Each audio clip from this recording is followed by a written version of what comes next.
Okay. Ah, bug!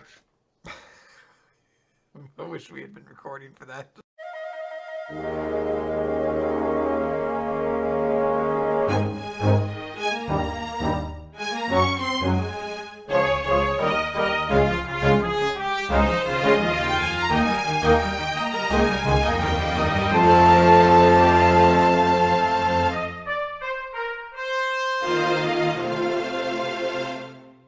Hello, everyone, and welcome.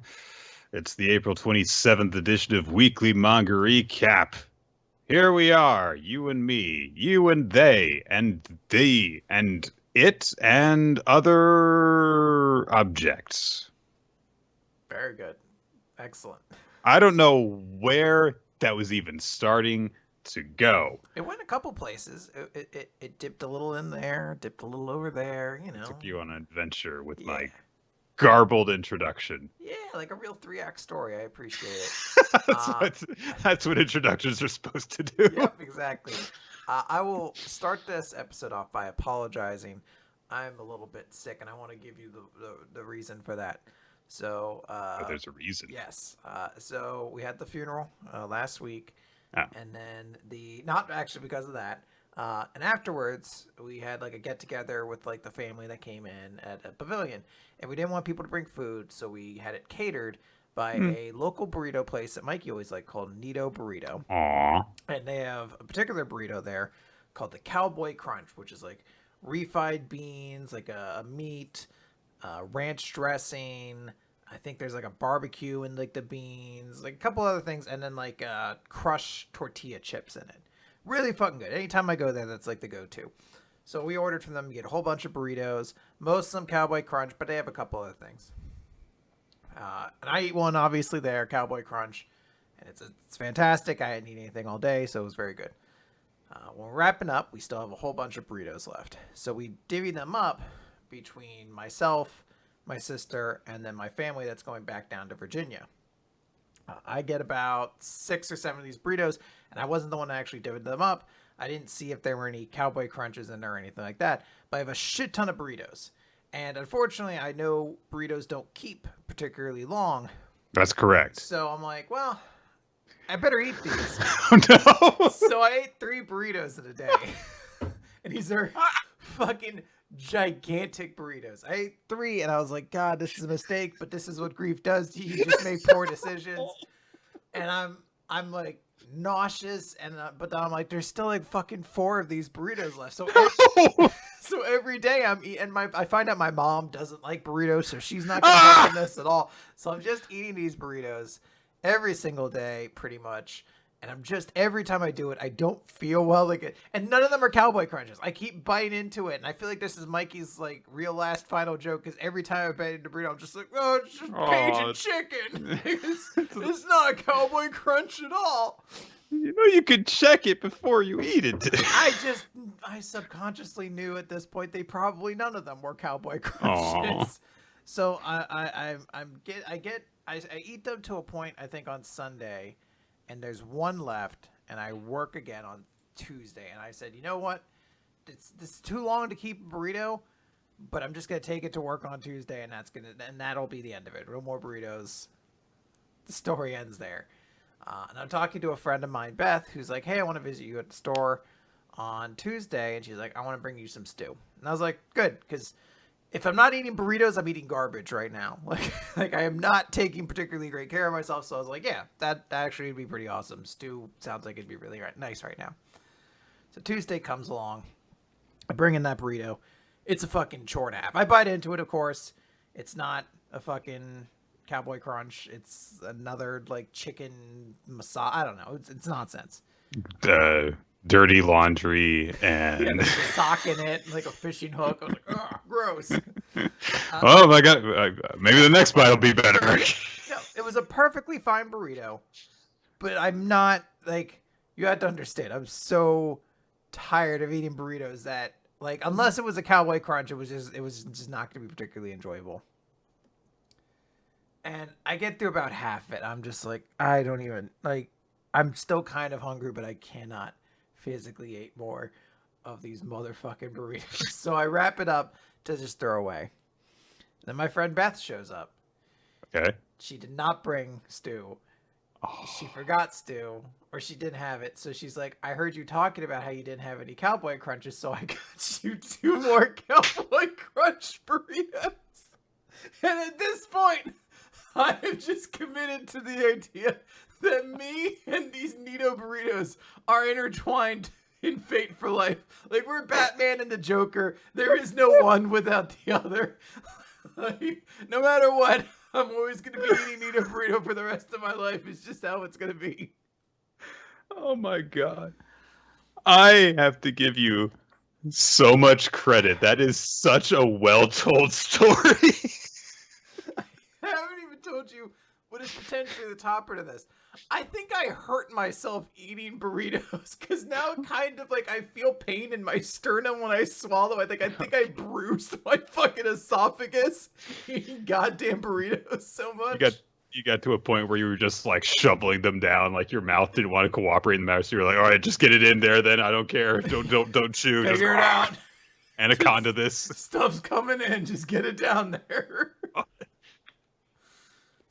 So again, if I feel sick, it's because even though that was yesterday, and I still have another Nito burrito I left at work for the next time, I feel like I'm residually burning off burrito depression, which I didn't know was a thing, but certainly feels like it is.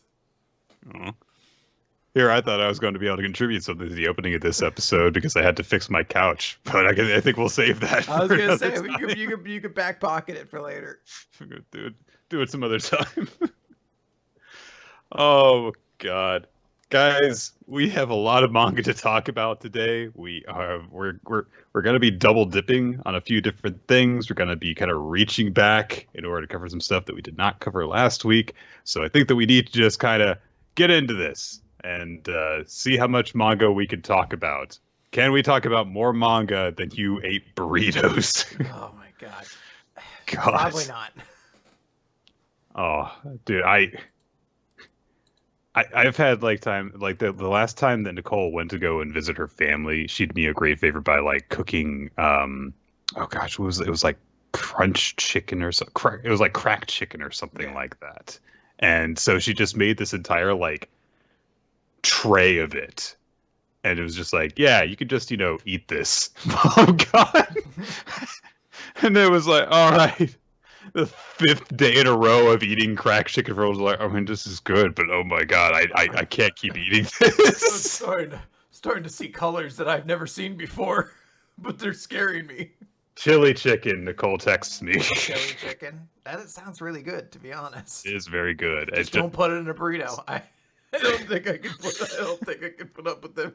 If it's I'm worried now. I'm not gonna know how to eat food if it's not in a burrito form. I'm like, what the fuck do I do with this bagel? And then I wrap it up in a tortilla shell, sprinkle a little fucking avocado on top of it. Just You get that stew finally. And it's like, what the fuck am I supposed to do with this? You get the bowl and you fold it up into a funnel. All right.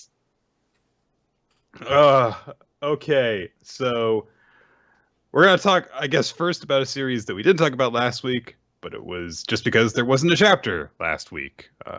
Unexpectedly, there were a few different ones that were just off last week. And by the way, there are going to be almost everything off next week's episode because there's no Jump coming out this weekend. So we'll have to figure out what we want to do or if we want to do something. But anyway. So, it's My Hero Academia, chapter number 351. 2 flash fires? So they talk about the flash fire fist, which, I mean, I know it's the super ultimate move that Endeavor has passed down and stuff, but I don't know. I feel like it's not a thing at a point where, like, it's entered my vernacular yet, as like, oh yeah, of course, the super special technique. It's just kind of like a weird thing that people say still. So yeah. I don't know. So also apparently there's like a Hero Wikia entry at the start of this chapter because it says, oh, the ultimate move, Flash Fire Fist. This is how it works. Excerpt from the Hero Almanac. It's all right. I assume Deku did it. He calls himself fucking the Wikipedia and just goes with it. You imagine Deku getting into editing wars with other hero nerds. No, it's not. It's not. That's not a flash fire fist. That is a flash wave fist. It's not the same thing. And I think that if you do your research and you were a true hero, I don't know why it reminds me very vaguely. I saw a tweet, and this made me laugh so much that apparently, like the Scottish version of Wikipedia was just written by some person who just wrote the regular Wikipedia in a bad Scottish accent. And like you see it, and it's the funniest shit in the world to me. Like, apart from this long march, the UK is surrounded by the Atlantic. Like, it's just phonetically spelled like it would sound, and it's fucking hysterical.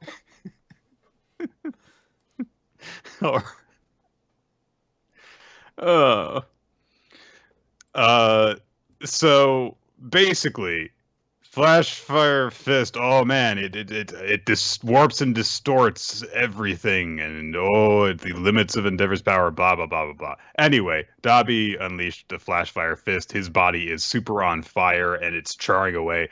The scar marks on his body have now just taken over like his entire torso. It's just entirely charred now, which I'm sure he's going to be fine after this. Fine. Yeah. So Shoto is kind of in trouble because Toya is faster at heating stuff up than he is. And yeah, they're gonna fight each other. And Toya's like, even if Dad were here, I'd still kill all of you. And Shoto says, well, I'm gonna stop you. And Toya says, hey, by the way, I've got some legit thoughts about you too, which is a way that he talks, I guess. Yep. So he says that when his fire was weakened, as was established in the previous chapter, I had to turn up my firepower again, and the numbing of my body stripped away my limitations, which was ideal for following his lead with max output. There's a typo in the chapter. So I guess, yeah, that makes sense. His nerve endings are damaged, so he doesn't care about how hot his body gets and how much he kills himself. It allows him to surpass his limits in a self-destructive manner. Sure. And then, because Toya is a normal person who talks normally, he says, "Are you a fan of All Might, Shoto?" In the middle of this fight. Sounds fair. He unleashes these like slash marks of flame in this huge tempest around everyone, and everyone's forced to dodge them. It's called Hell Spider, and everyone's like, "Oh no, is Shoto gonna be okay?" and stuff. And Endeavor's sidekicks are covering Shoto, who has readied an attack, and he does a thing. His body moves dramatically. Yes. And but Toya, the Hell Spider thing was just a feint, and he dashes around behind everybody. And since he's sneak attacking, he says, "There's one thing I'm just gonna ask, Shoto," which is what you do before you launch your big attack. Before you do your sneak attack, where you got the jump on somebody. Mm-hmm. It's X-Men rules, I guess. But he says, "What was with the look on your face while you were holed up at UA with all those scared little civilians?" Which I don't even know what he's referring to. But anyway, he punches Shoto and sends him flying across the ground. And he's like, "Oh, yeah, you're the son of Endeavor and brother of Dabi, the Calamity Incarnate concentrated down into a boy-sized package." Which is a way of putting things. That is a way to describe him, I suppose. So everyone's like, "Oh man, Toya has got way more firepower than Shoto. He is in trouble." But Toya keeps on ranting, and he's like, "Oh, you were blessed with the ideal body. You were in a place where you could shine brightly, but still you depend on other people. You're the boy born with everything, and you don't capitalize on it, and no one's willing to say it to your face. So allow me. You're a half-baked puppet." Say that one more time. You cut out. Some of the lies that he spits out. A feckless, half-baked puppet. I really do like that Dobby used the word feckless. Like, I know that's what you translate it to, but it is such a hoity-toity word that I really love the idea of Dobby. His fucking torso melting off his body as they speak. Stop to be like, "You're rather feckless there, my little brother." I do declare, if there were any sense of God in your nature, then you would note that you have made a shame of yourself for all the days. What a great curse upon the family name you are. And anyway, I'm crazy. The many foibles of yours that I can exploit right now. What a buffon you've made of yourself. Anyway, that is my eyeball melting out of my eye socket, so perhaps we should wrap this up. Apparently I reached a boiling point of eyeballs. But not anything else. Yeah. The ocular boiling point. By the way, all of Dobby's flesh keeps melting away. I like how his hair is still perfect the entire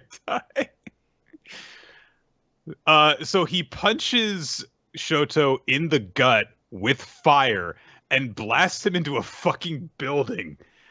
And Shoto's response to this is to make a speech because he's fine.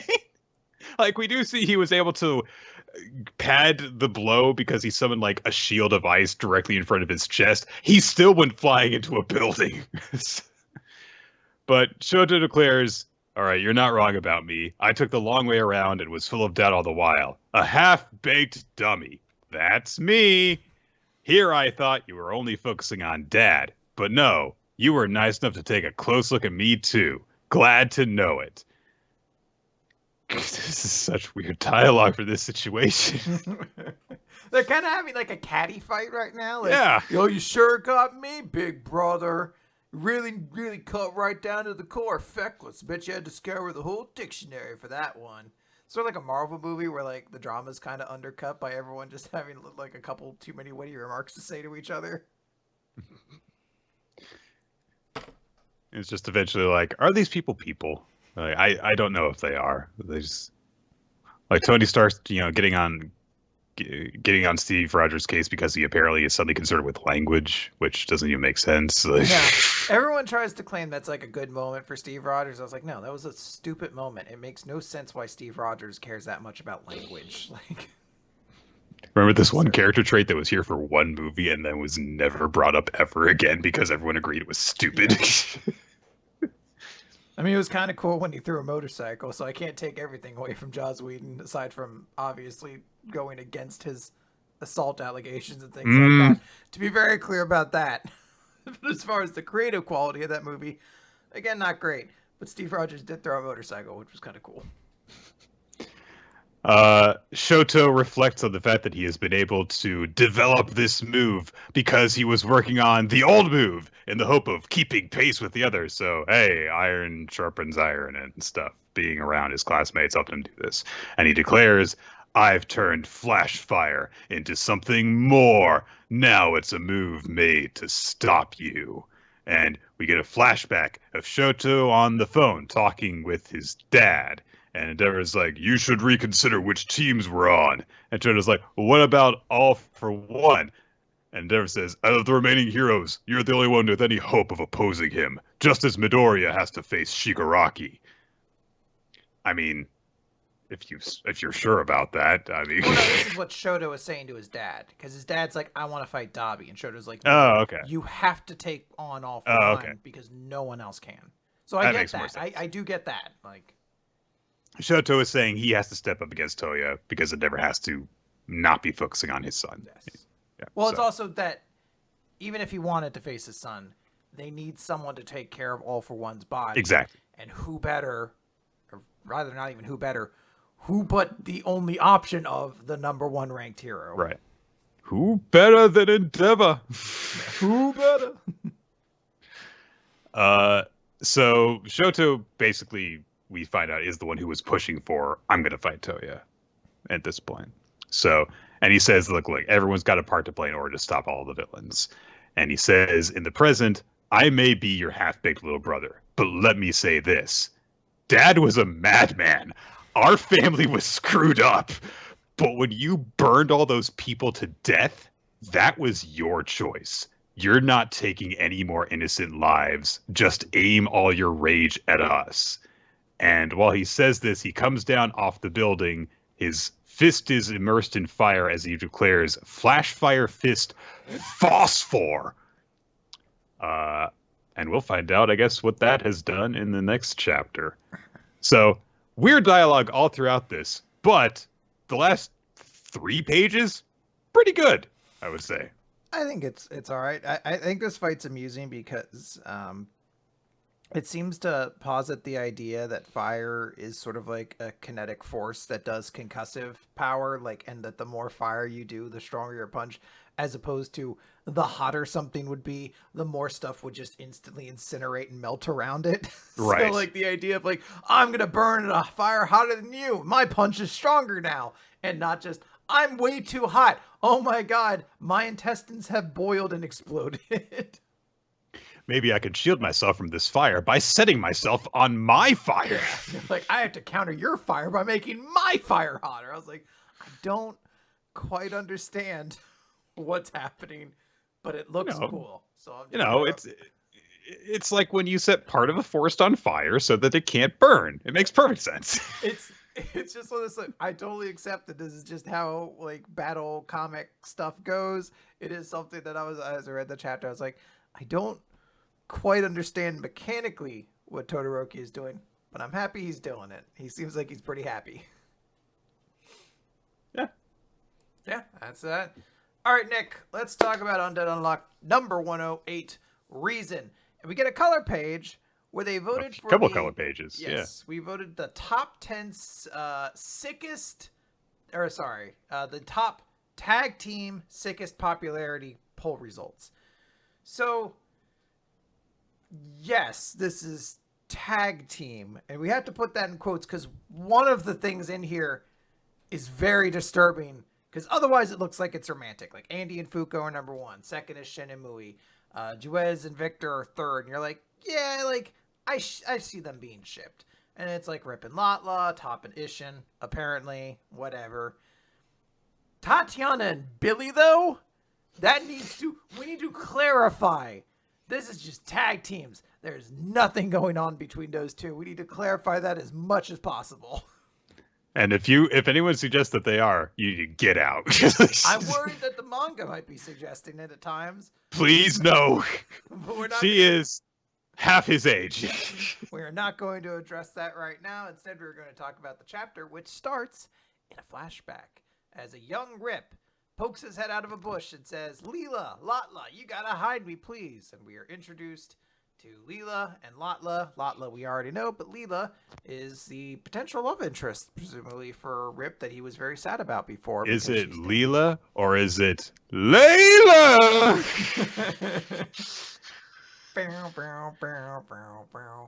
Top has got... Sorry. Nope, go for it. Rip has got no knees, Layla. So Layla is in a wheelchair, and they seem to already have a bit of a relationship going on, because Rip is trying to dodge all of his lessons, piano, painting, all of it. He doesn't care. Everything he finds is useless. And the sisters do hide Rip. There's a weird joke that Rip hides underneath Latla's skirt, and they have tense moments, but I don't care too much because Rip is 9, it looks like, at this time. Mm-hmm. So it's not cool he does that, but I'm I don't know. Children are assholes. It's a weird thing they're doing. I'm not going to dwell on it.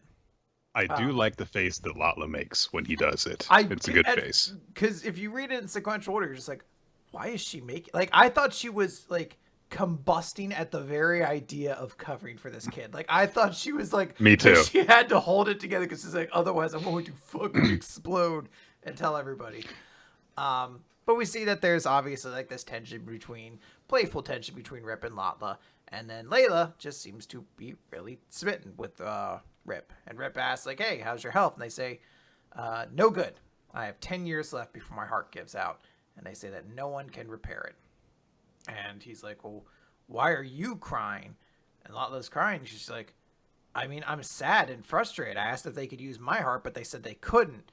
And, Rip is like, of course they could use your vulgar heart.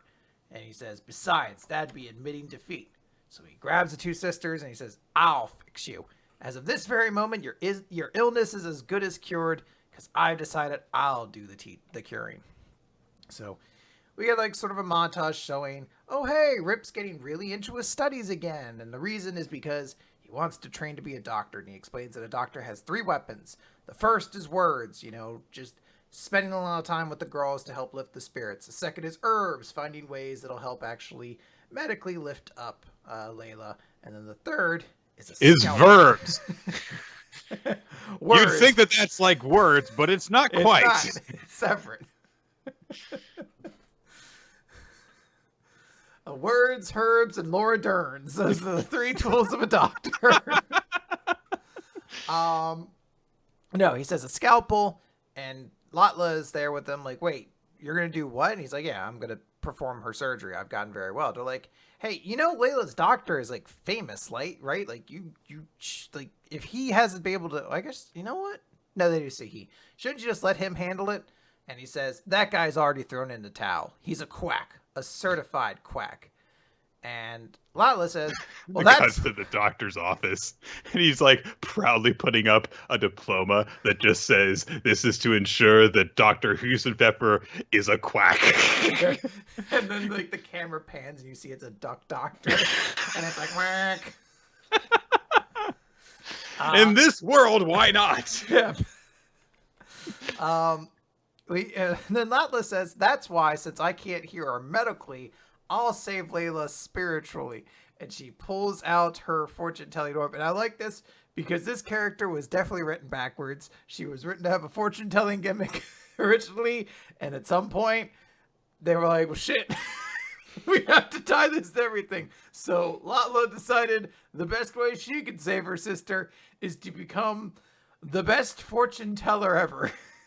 All right, Rip, in order to save my sister, you're going to need me help me do this. All right, when the clients come in, hide under the table, and when I kick you, you got to lift it up 2 inches. Why are we doing this? To save my sister! She claims that fortune-telling is a legitimate form of statistics with a vast amount of history and data to its name. In this world, it might be. Yeah, it very well could be. There could be a rule that says spiritual, like fucking sorcery is real, and maybe it is like an honest thing. So, Rip, though, of course, is like, this is stupid. So then we can see like a TV program that's like, Rip, 18 years old, is the youngest person in the country to have his medical license.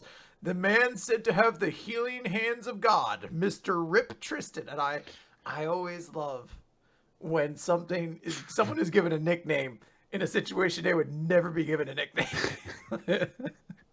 Like, you gotta sensationalize it. Like, this is WWE, so you gotta have a couple names we can say when we write about you on the website. Even if they're terrible. Yeah. Look, our writers just get bored writing the same name over and over. You've got to have the big dog, the juggernaut, the shield, the head of the table, the tribal chief. That'd be great, like top 10 at some point, like the top 10 dumbest WWE nicknames. Oh, absolutely. There's some bad ones. I'm sure that we could come up with a good one. So. I'd have to look into it. That might be a fun thing to do.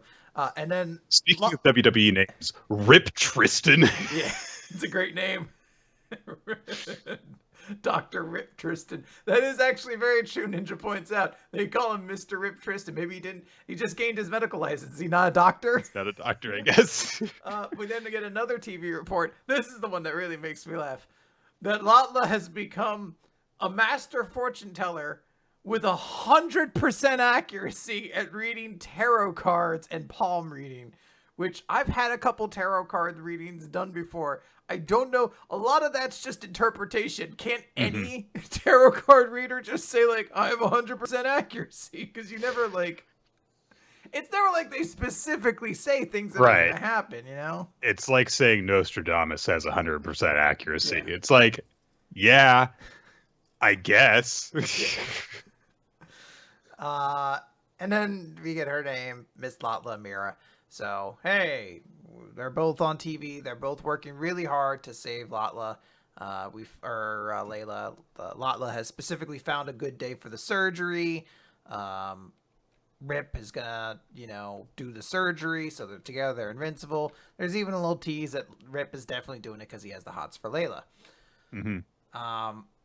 Layla is just like, oh man, you and my sister have always been there to help me out, like a couple of heroes. And she's like, I just can't even hope to compare. So please forget about me and be with my sis. And he stops and he says, let's get married when all this is over, and kisses her. And we can see Latla's in the background. And she's crying, but she seems to be happy about all this. Yeah, it's a bit of an ambiguous little image, given what we know about Rip and Lala's current relationship. Yeah. So. And then we cut over, and we find out what we already knew happened. Rip performed the surgery, but the incision would not stop bleeding because Unrepair had activated. Although I don't believe they know it at this point. He's just like, why the fuck? Oh my god, why is it not happening? We need a blood transfusion. And Layla basically reaches out. I guess Latla was allowed to be in the room where they performed the surgery because she is there as well. And Layla just says, and Layla also was not under any anesthesia. Maybe.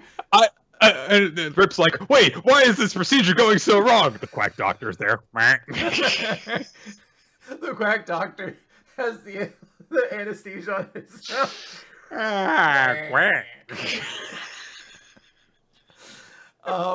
She just says like, I didn't even think about that at the time. I didn't even open heart surgery. You could be awake for that. She just popped right out of it. Look, in this universe, anesthesia doesn't exist. These could be roles. There might be there's no anesthesia. Maybe there was no pain invented at this point. Pain hadn't been added to the role. UMA Pain hadn't showed up, which is a great band name. So she's like, look, my death was just fated to be, so please forget about me. Use your scalpel, use your crystal ball to save the lives of many. And we cut back to the present where Rip is fighting Andy. He just says, there's no way that I could ever forget her. I became a doctor to cure her. That was my whole reason for living. Slaying God, Ragnarok, I don't give a shit about any of that. I don't care about a world that she's not in. And I finally found it. Arc is the round table, isn't it? And in order to initiate the loop, you need points, right? It cuts back to that scene of Juez shouting to the moon that she was going to transfer all of her points to these two. So they note like Juez has lost all of her points. So that means you, as the vessel for Victor, are the one with the largest number of points now. So hand them over. I want your points, all of them. I'm going to ride the Ark and repair Layla one more time. Yeah, so this points thing is still quite not really defined right now. So we don't really still know what's going on, but I think that that's probably better for this very chaotic stretch that we're in right now with Undead Unluck. I think that maybe there will come a time when it'll be all right to explain a little bit more of the rules, but for right now, we're in the midst of the action. Don't bother bogging us down with that kind of stuff. Keep the drama high, keep the action high, and just keep on going until maybe we just enter this last reset. That definitely seems like where the story is headed. It's super exciting. I really like this conflict. I like Rip getting this flashback where we see a little bit more of himself and him becoming more and more falling more succinctly into that role of kind of like an anti-hero, Yeah, I agree with your point that Latla does seem like she was kind of written backwards. Because in this case, it's like, oh yeah, and things were going great for Latla too because she was a really accurate fortune teller until she wasn't, and it's like, yeah, but it's kind of just like letting her piggyback off of the really horrible tragedy that happened with Rip. Yeah, I was like, she needs to have been involved in everything, but the only established trait we've given her to this point is that she reads fortunes poorly. So I guess maybe that's her ability, though. Maybe it's like unfortunate.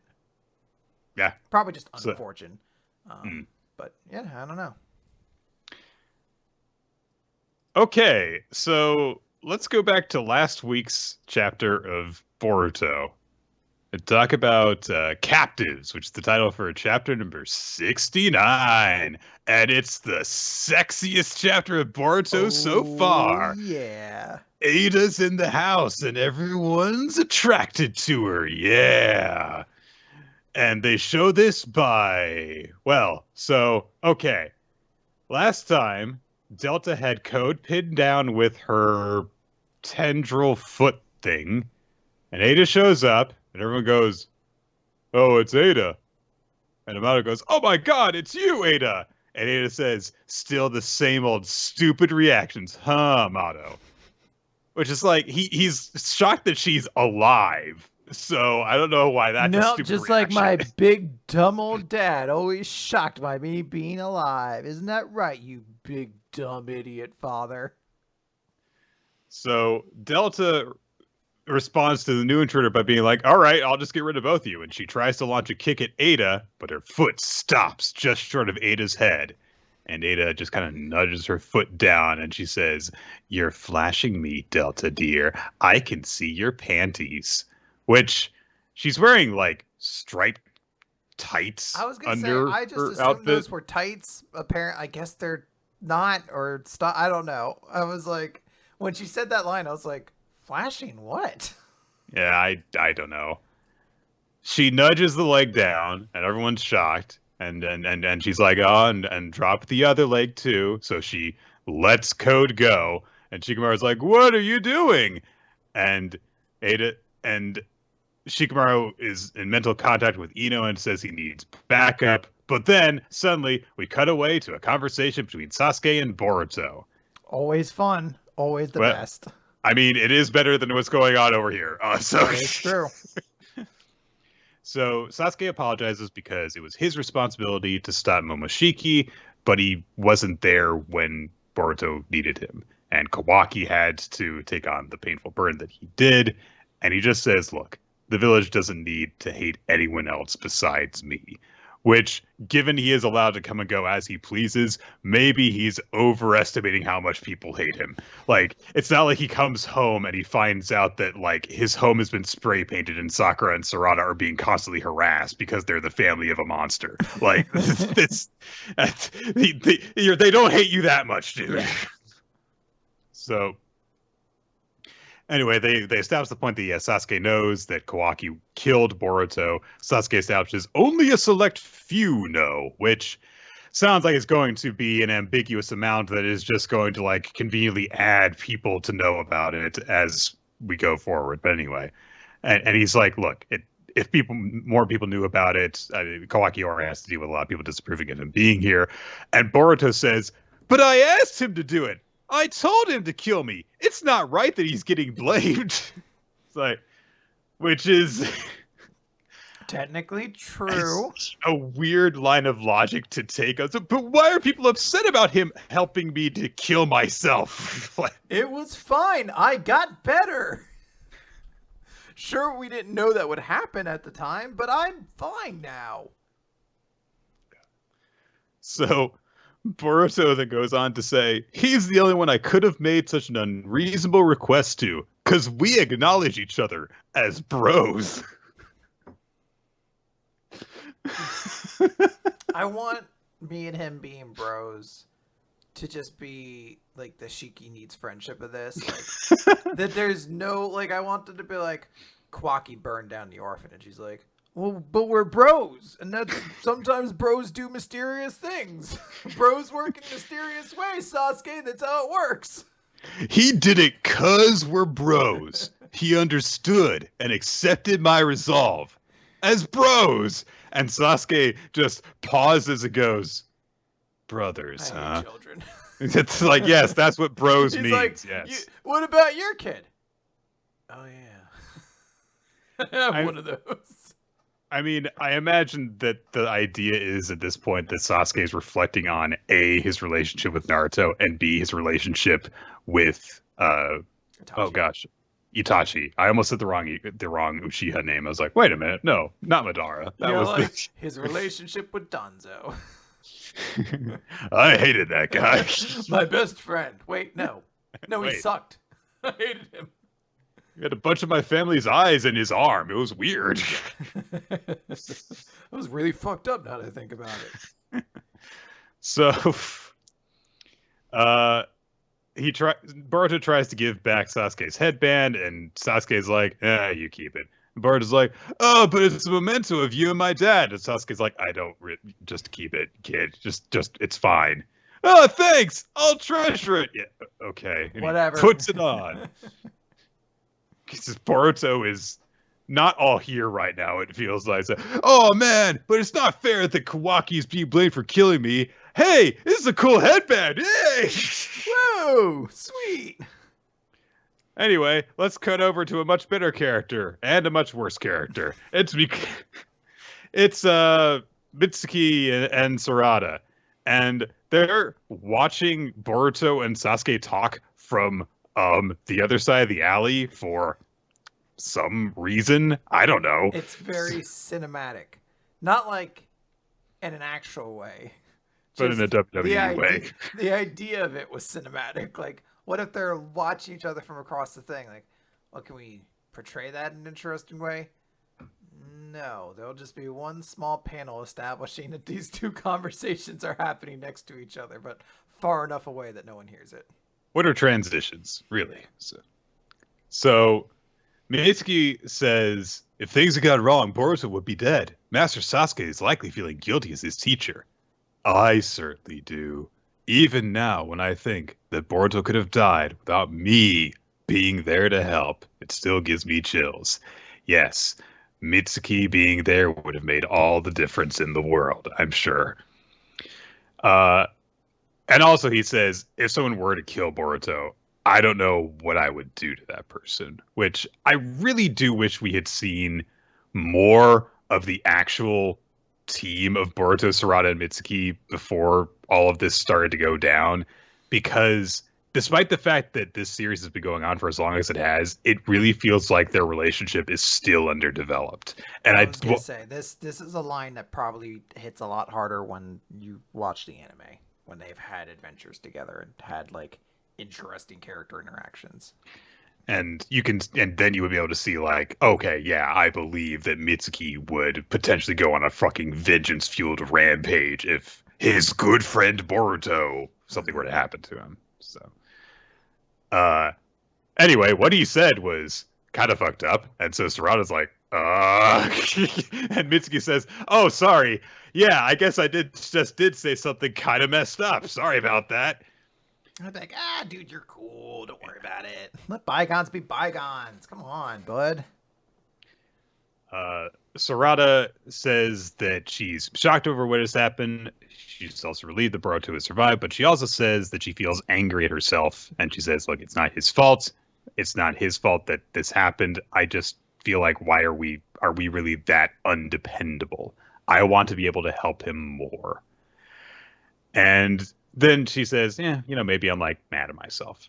And Mitsuki says, so you do like him, Boruto. And Sarada rightfully says, where the heck did that come from? And Mitsuki's like, but you are girl and he is guy. You can't be friends. You must want to like him and kiss him and stuff. And Sarada, like, I'm sure that that's the direction the series is taking with this. Yes. Because, yes, heteronormative shonen relationships. But she says, very logically, that doesn't have anything to do with what I just said. We're not in, like, where is this conversation starting from? I don't understand. Look, we're teammates, and I feel bad that he couldn't rely on me to literally protect him in his most, tumultuous and dangerous time. But Mizuki just keeps on saying, oh, I wonder if it's hard to tell what your own feelings are. I guess it doesn't matter. As Ra's like, he just kind of starts gaslighting her about her own feelings. He's like, I guess maybe you don't even know about it. Like, I don't know, fuck off. How about that, bud? And then Sarada's like, I mean, your eyes light up when you look at Boruto. And Mitsuki's like, No. That'll do. And also Sarada's like, also, my dad's like closer to Boruto now than he is to me. God. So Mitsuki concludes, all right, well, both of us have to get stronger so that we can face down Otsutsuki in the future. We're going to need resolve and we're going to need power. And Sarada wraps it all up by saying, yeah, because I won't be fit to be Hokage otherwise. It's like, all right. God, I miss Sarada being important. Like, anyway, Kawaki wakes up. Sumire is there. Naruto is there. And Kawaki is like, huh, yeah. And Naruto says, this reminds you of the first time we met. Yeah, we seem to keep on having important conversations while one of us is hospitalized, aren't we? Naruto asks for some privacy from Sumire, but before she can leave, Kawaki says, you're not going to condemn me for killing Boruto right in front of her? Only a select few people know about this. And Sumire is just gonna like, wait, what the fuck did you just say? Kawaki is shocked to hear that Boruto is fine because the Karma's power saved him. Sumire is like, what the hell? Kawaki killed Boruto? But what will this mean for the romance that we're clearly being pushed towards for no reason because we're a guy and a girl who have shared 2 scenes together? So Naruto says, like, Boruto is okay, and if you hadn't been there, we might have all died, and Boruto feels the same.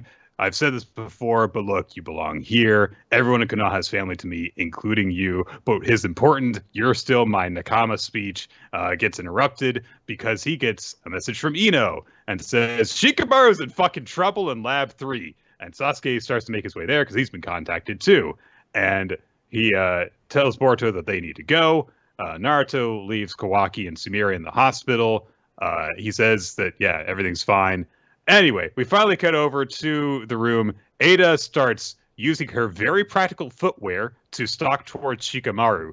But Shikamaru's got his shadow clone thing attached to her. But it does not really much. Like, it stretches out towards her. And she says, oh, I see. The jutsu doesn't directly inflict harm, so you can actually attack me. Which kind of feels like it's not violating the letter of her ability, but very much violating the spirit, which is like her brother's the one who can't be attacked directly. She makes everyone not want to attack her at all. So, all right.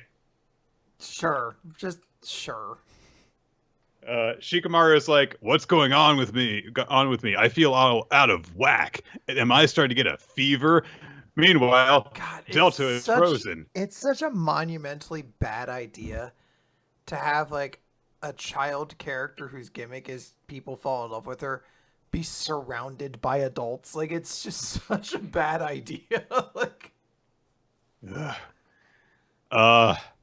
Shikamaru starts using Ino's ability to mentally link him and Amato so they can talk more.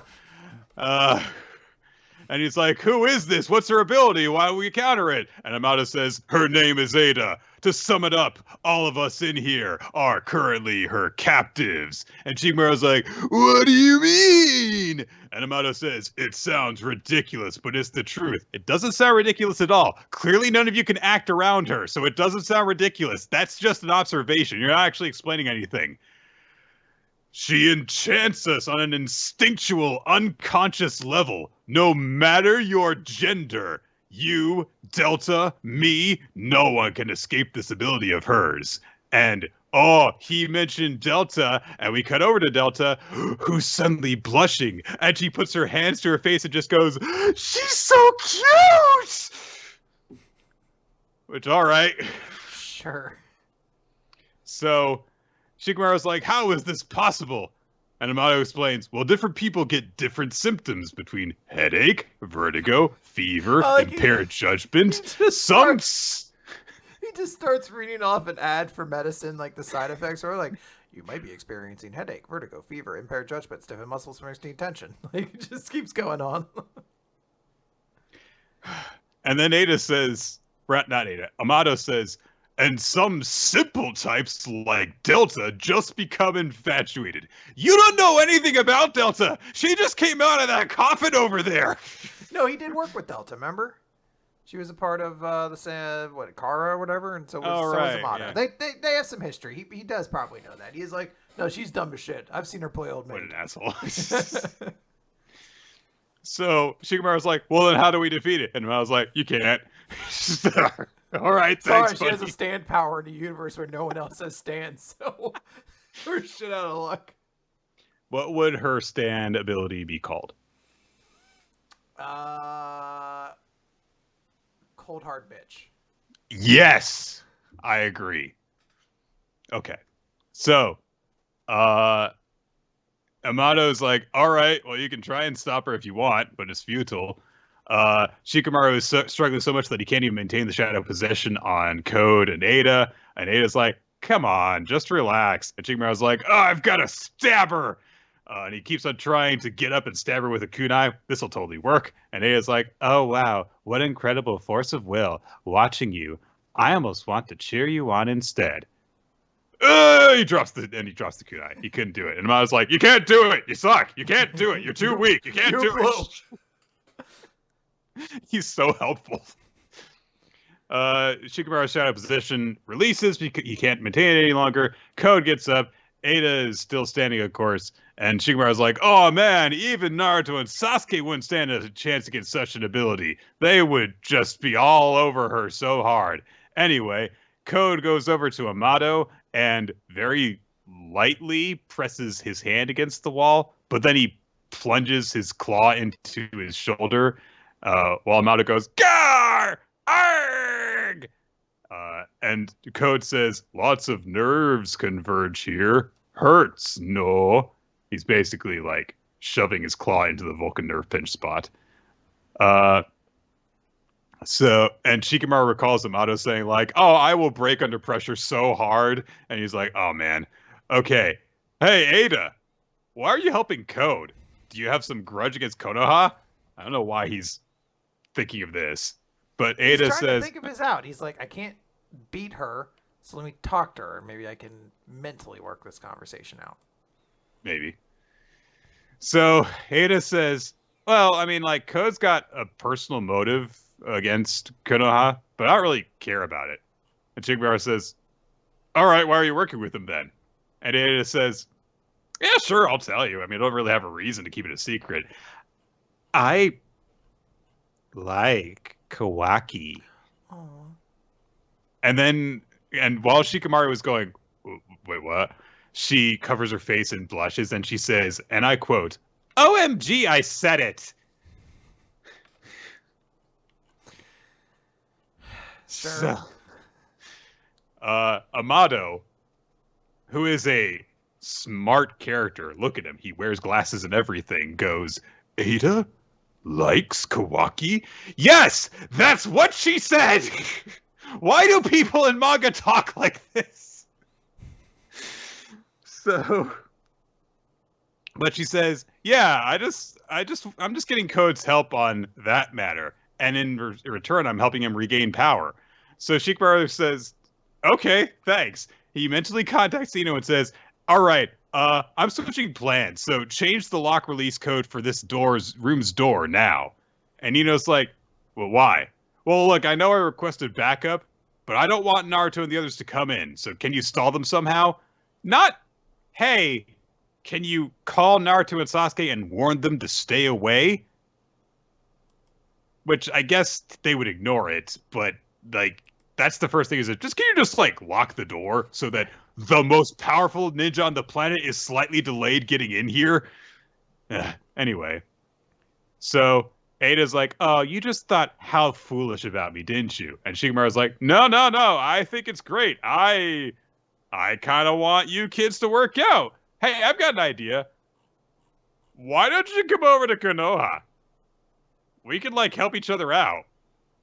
And then you could tell Kawaki how you feel. And Code, to end the chapter, just turns and goes, what? Which... Oh, man, it would be really funny if Ada just bails on Code. He's like, oh, god damn it. Oh, god damn it. He gets back to where Worm is or wherever, and he just... What, Weevil? What is his name? I forget. Bug, yeah. And he's just like, oh man, my plan's ruined. I can't resurrect all the Yotsuki. And Ada's not returning my feelings. What's up with that? Yeah. Like, She read my text. Like, it says read, but she hasn't responded. So maybe her phone's broken? That's got to be what it is, right? Because, like, even though our partnership dissolved, our future together is just as bright and optimistic as ever. And that's where Bug's like, she's not around to be using her infatuation on him. He's just really down his bad for her. I should just start buying her flowers now. all right. So, honestly, I like the idea that the villains' alliance is so terrible that Shikamaru is just like, well, I mean, we could give you that if you become our ally instead. Yeah. And I am actually half thinking this might actually work. So. It would be kind of funny if this ends up working. Yeah. All right. On the opposite end of the spectrum. Oh, boy. This chapter is good, but it's depressing as shit. So, Spy Family, chapter 62.2. Oh boy, a missile hit the warehouse where Lloyd would go to play as a kid, and all of his friends are presumably dead as the Estonian army is invading. Another bomb goes off on the street where Lloyd is. A bit of debris hits him in the head, so fortunately he was wearing the army kit, and so a helmet prevents him from dying. Instead, he just gets knocked out. When he comes to, buildings have collapsed all around him. There is destruction everywhere. A giant 2-page spread as a child looks on at the destruction brought about by pointless war. Yay! Manga! He looks around at all the destruction. Random adults say, like, hey, kid, you've got to evacuate. The Estonian army is invading. And Lloyd is just saying to himself, they said there wouldn't be a war, though. Like, he's in shock over this. Everyone said there's no way there's going to be a war. His mother comes running, even in this very desperate moment. When she calls out his name, it's blotted out because that's classified. You can't know his name. She runs and embraces him, and she checks to see if he's okay. And she says, look, we got to go home. We got to gather our things. We're going to stay with my uncle in Kielburg. And Twilight is saying, but what about school and the town fairs tomorrow? He's in shock, and he can't come to grips with the situation as they leave. And we get a very brief montage of them, grabbing some stuff and leaving the destroyed town. We see bits of, like people huddled together, items belonging to dead children. Yay! And then when they get to his mother's relative's place, Twilight is just curled up in a corner while we hear some news reports about the invasion, and he just thinks to himself, grown-ups are liars. They said there wasn't going to be a war, and all the important people said there'd been an agreement. Our countries would be friends. Even my own dad, he promised that when he came home, we'd go to the town fair, but he didn't come home. And I'm a liar, too. I told a lie to get 10 dog. When Dad comes home, I'm going to tell him the truth. I have to tell the truth. Which, oh boy, like, it's one of those things where, like, you can see the way that the child logic, makes it all equivalent in his mind. But it's a very heartbreaking way of putting it. Even though it kind of also takes the bite out of it in a way. It's weird. He hears explosions outside and embraces his mother, who assures him that everything is going to be okay. And he says, but I want to go back to Luen. What if Dad came back home and I want to play with my friends again? And she doesn't have an answer for him. She just holds him tighter. We're not done! It gets worse! Fun. One day, Twilight's out fishing. Hey, he's having happy times again. Sirens go off. Bombs are happening. He gets shoved into a shelter by a giant mob that is all racing towards a bunker. He gets dragged towards it. There is tumultuous chaos and panic as everyone is just shouting at each other, and he's crying out for his mother who didn't make it into the bunker with them. As soon as the air raid is over, he opens the door and rushes outside, and he rushes while bombs are still going off back home to see his mother, and we just see a 2-page spread of nothing but like various debris in the air. And his mom's dead too. Yep, most likely. Most likely. We don't really see anything. We just see more destroyed streets, and we find out that Twilight wandered the streets alone for years, homeless. He had lost everything he cared about. The only things left in my world were the things I despised. And we see Twilight as a young adult in military uniform, holding a machine gun, and he looks fucking murderous. And he says that was reason enough to pick up a gun. We find out that he actually enlisted in the military when he was too young to. He lied about it, and lying clearly became more natural to him. He says that he lost his birth certificate in the bombings. We see him just participating in battles. There is an image of him in silhouette sitting on a pile of corpses of people that he's killed. And he just thinks to himself, while this is going on, how many tens of thousands of corpses had to pile up before I'd finally see the light of dawn on the horizon? But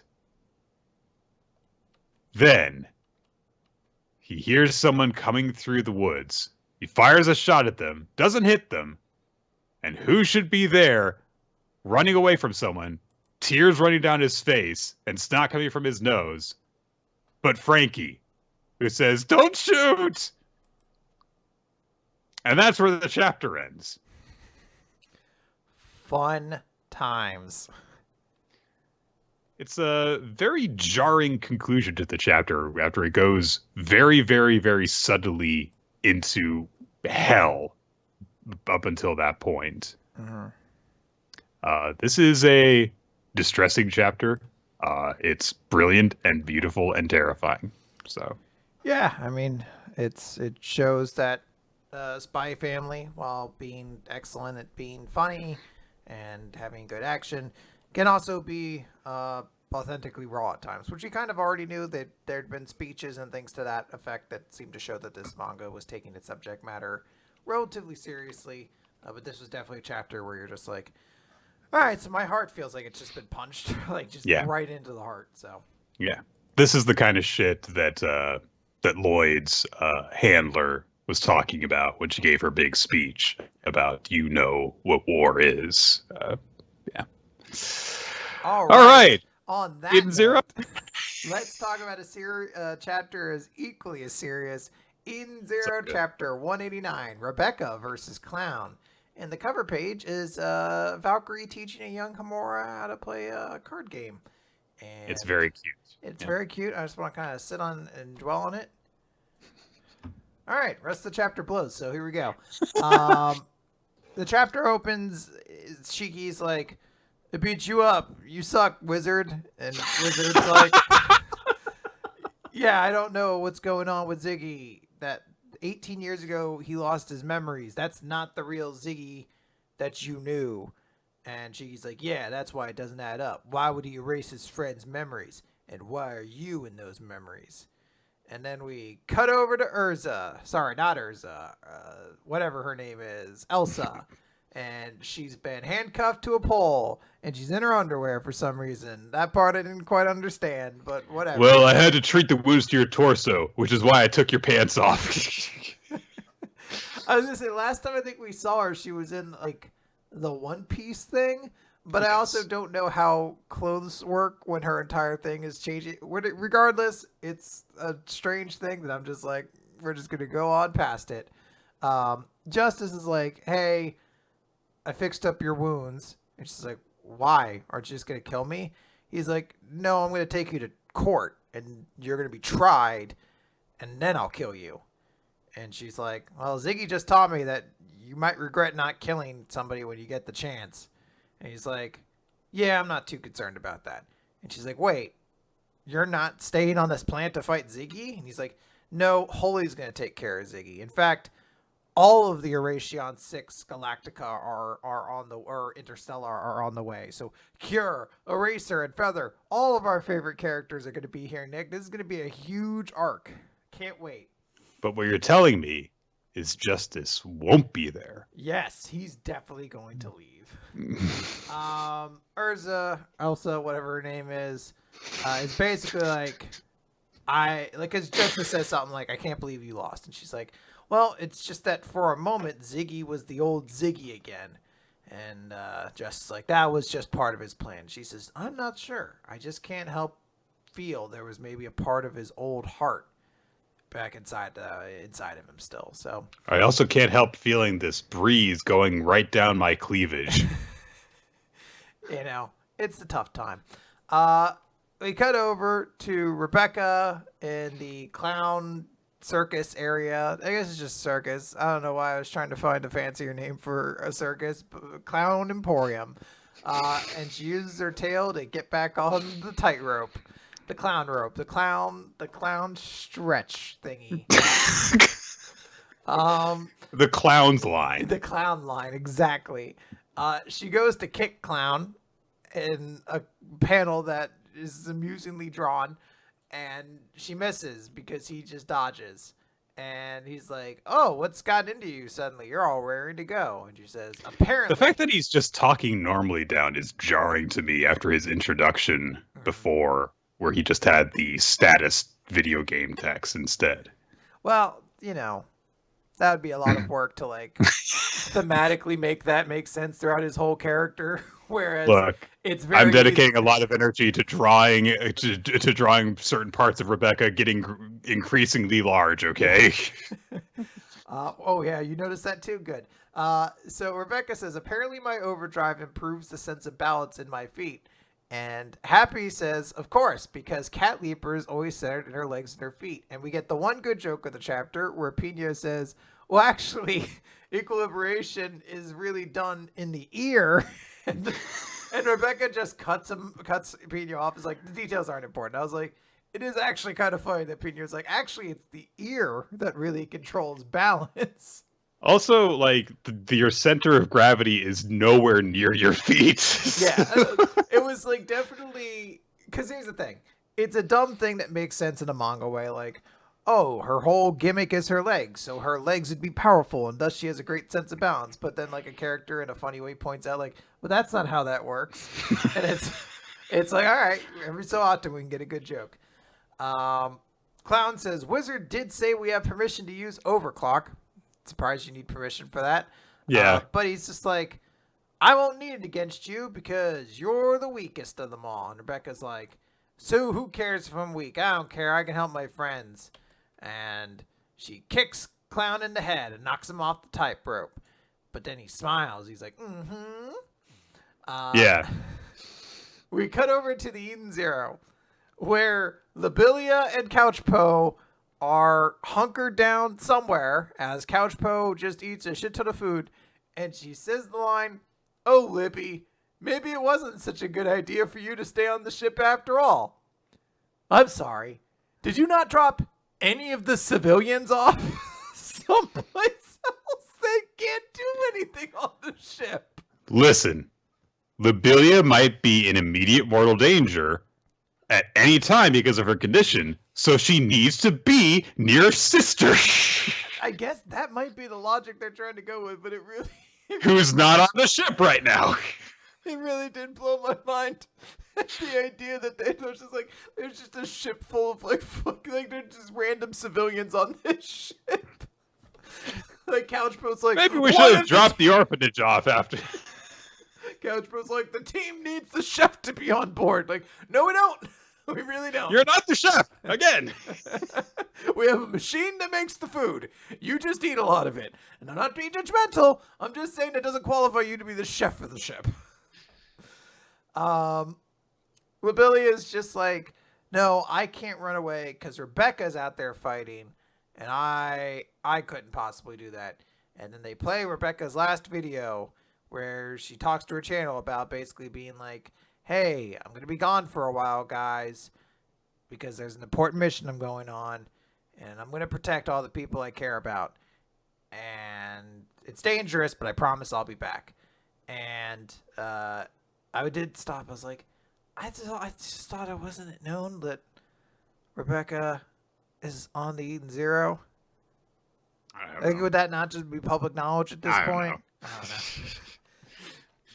So she's just like, She's cool. like Chopper with with the straw hats, where it's like people are aware that there's a beekeeper on the crew, but they don't really pay attention to her. So she's just like, I'll see you guys soon.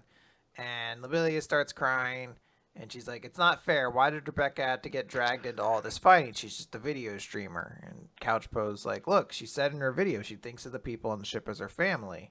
And Lobelia's like, that doesn't mean she has to go out there and fight. Lobelia's like, look, that's for her to decide. I don't think that means she's scared, or she's not scared, but her desire to help her friends is bigger than her fear, and that's what's moving her forward. And it's one of those moments where it's like, Couchpo can say wise things every so often. It just sucks that that is where her personality ends and food just takes over. Yeah. It's not a bad moment overall to see like the two normal people talking about things that are kind of beyond them because they aren't fighters. They don't get involved in all this shit. And it's like, this doesn't make sense. Why would you do this and stuff? It's, showing like, hey, there's a different standard here. And I do like this moment also because it builds up Rebecca as a character, which of course is the main intent of it. I don't really get why we're doing this next bit here, but Lobelia just says fine, and that means I have the right to protect her too. So she rushes out, presumably to save her. I don't know how she's going to. She's on the ship, and Rebecca is in a clown dimension. But I hope next week she just shows up and there is no explanation for how she got there. Yeah. We cut back to the clown dimension, and the clown cuts the clown thread that was holding Rebecca up. So she falls. But she lands, she says, it's okay. Cats always land on her feet. And then she did not proceed to eat shit, which is the only funny and good way for that scene to have ended. No, but Clown. Hey, Hero did something just as good. When she landed, we got a good shot of her butt. Yeah, that's what people want. Hey. So Clown snaps their fingers. A ring of fire encircles Rebecca and just says, for our next deck, we now have a ring of fire. And Rebecca's hips grow 3 times their size for that shot. It's a bit weird because Rebecca's shape in general, yes, she's very curvy. That ratio is not what it was at before. It's a little noticeable. It's rather distracting, but you know what? So be it. It maybe makes someone happy. Well, it made Hero happy, I'm sure. So yeah. Okay, let's move over to Akane-banashi. Story 11, Myopic. I believe that's how you pronounce it. I always forget. So, hey, last time... It's actually myopic. No, is that true? It's myopic. Okay. So, we see that Akane, yes, actually has to do stuff associated with school. That whole thing at the end of the last chapter, that wasn't just a joke. That is what the next couple of chapters are going to be about, is her dealing with her school situation. I had completely forgotten that Akane's family name is Osaki. It's just not something that has generally come up because, everyone just calls her Akane. But she meets with her homeroom teacher. Let's just call her Machiko, I guess, because if I have to say Iwashi Mizu over and over and over again, I'm going to get my tongue tangled in a knot. So she says, hey, you haven't turned in your career future plan survey. You're the only student in the class who hasn't done it. You need to be more diligent about this. And when I look over your recent midterm exams, hey, you worked hard. You didn't fail. And it kind of is like, yeah, I tried really hard this time, which just immediately backfires on her because her teacher just says, oh, so you weren't trying before. Well, I mean, by your own admission there, yes. But she says, okay, look, we got to talk about this based off of the grades that you've currently got. Here are the schools that you can get into. And Akane says, oh, no. That's not going to be an issue. I'm going to be a Rakugoka, so I'm not going to apply to any companies or colleges. And, of course, Machiko is taken aback by this. And she says, well, all right. If you're into Rakugo, then the colleges that are in your grade range that have a Rakugo club on campus, let's look into that. And Akane says, but I'm not going to college. And Machiko just says, look, I'm going to be direct with you. If you don't go to college, if you don't apply for a job after high school, you're putting yourself in a very difficult position. And if you choose a career in Rakugo, look, I can't approve of that. So Akane immediately, like, we should know, like, based off of what we learned about her in the beginning of the chapter, how she was going to react to this, which was, all right, have you ever seen Rakugo before? Here, take this flyer, come to this event later today, and then you'll see.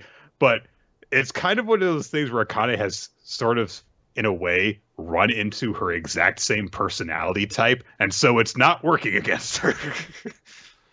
And Machiko says, look, a flyer's not what I need from you right now. You need to fill out your survey like I told you to do and turn it in. Here are pamphlets for schools that match the requirements I mentioned. Look through them, and I want you to turn your survey by tomorrow.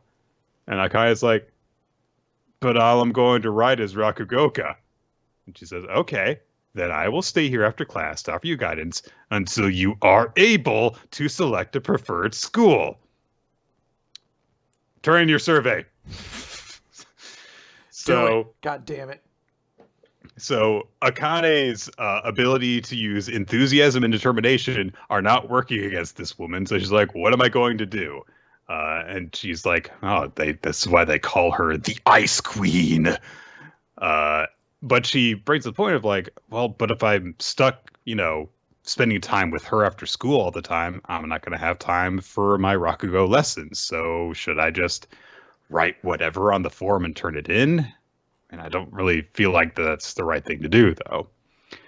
And she runs into, I had no expectation that this was going to come up again. Hey, you remember in Zootopia where Judy runs into her bully before and they make amends? And it's like, wait, why is he here? Oh, this is an interesting detail to include, and I'm into it. Hey, the same thing happens here. She runs into Jumbo, who is the shitty kid that was making fun of her when she was in elementary school in the first chapter, and she used Rakugo to show up. And he's grown up and lost his baby fat, and he is I forget which sports club that he's in, judo. So, and apparently they just like get along really well now. Yeah. So, he says that he's going in because he's next in for guidance counseling. And he's like, hey, you've got permission from your parents and your master to do Rakugo, right? So it really shouldn't matter what she says to you.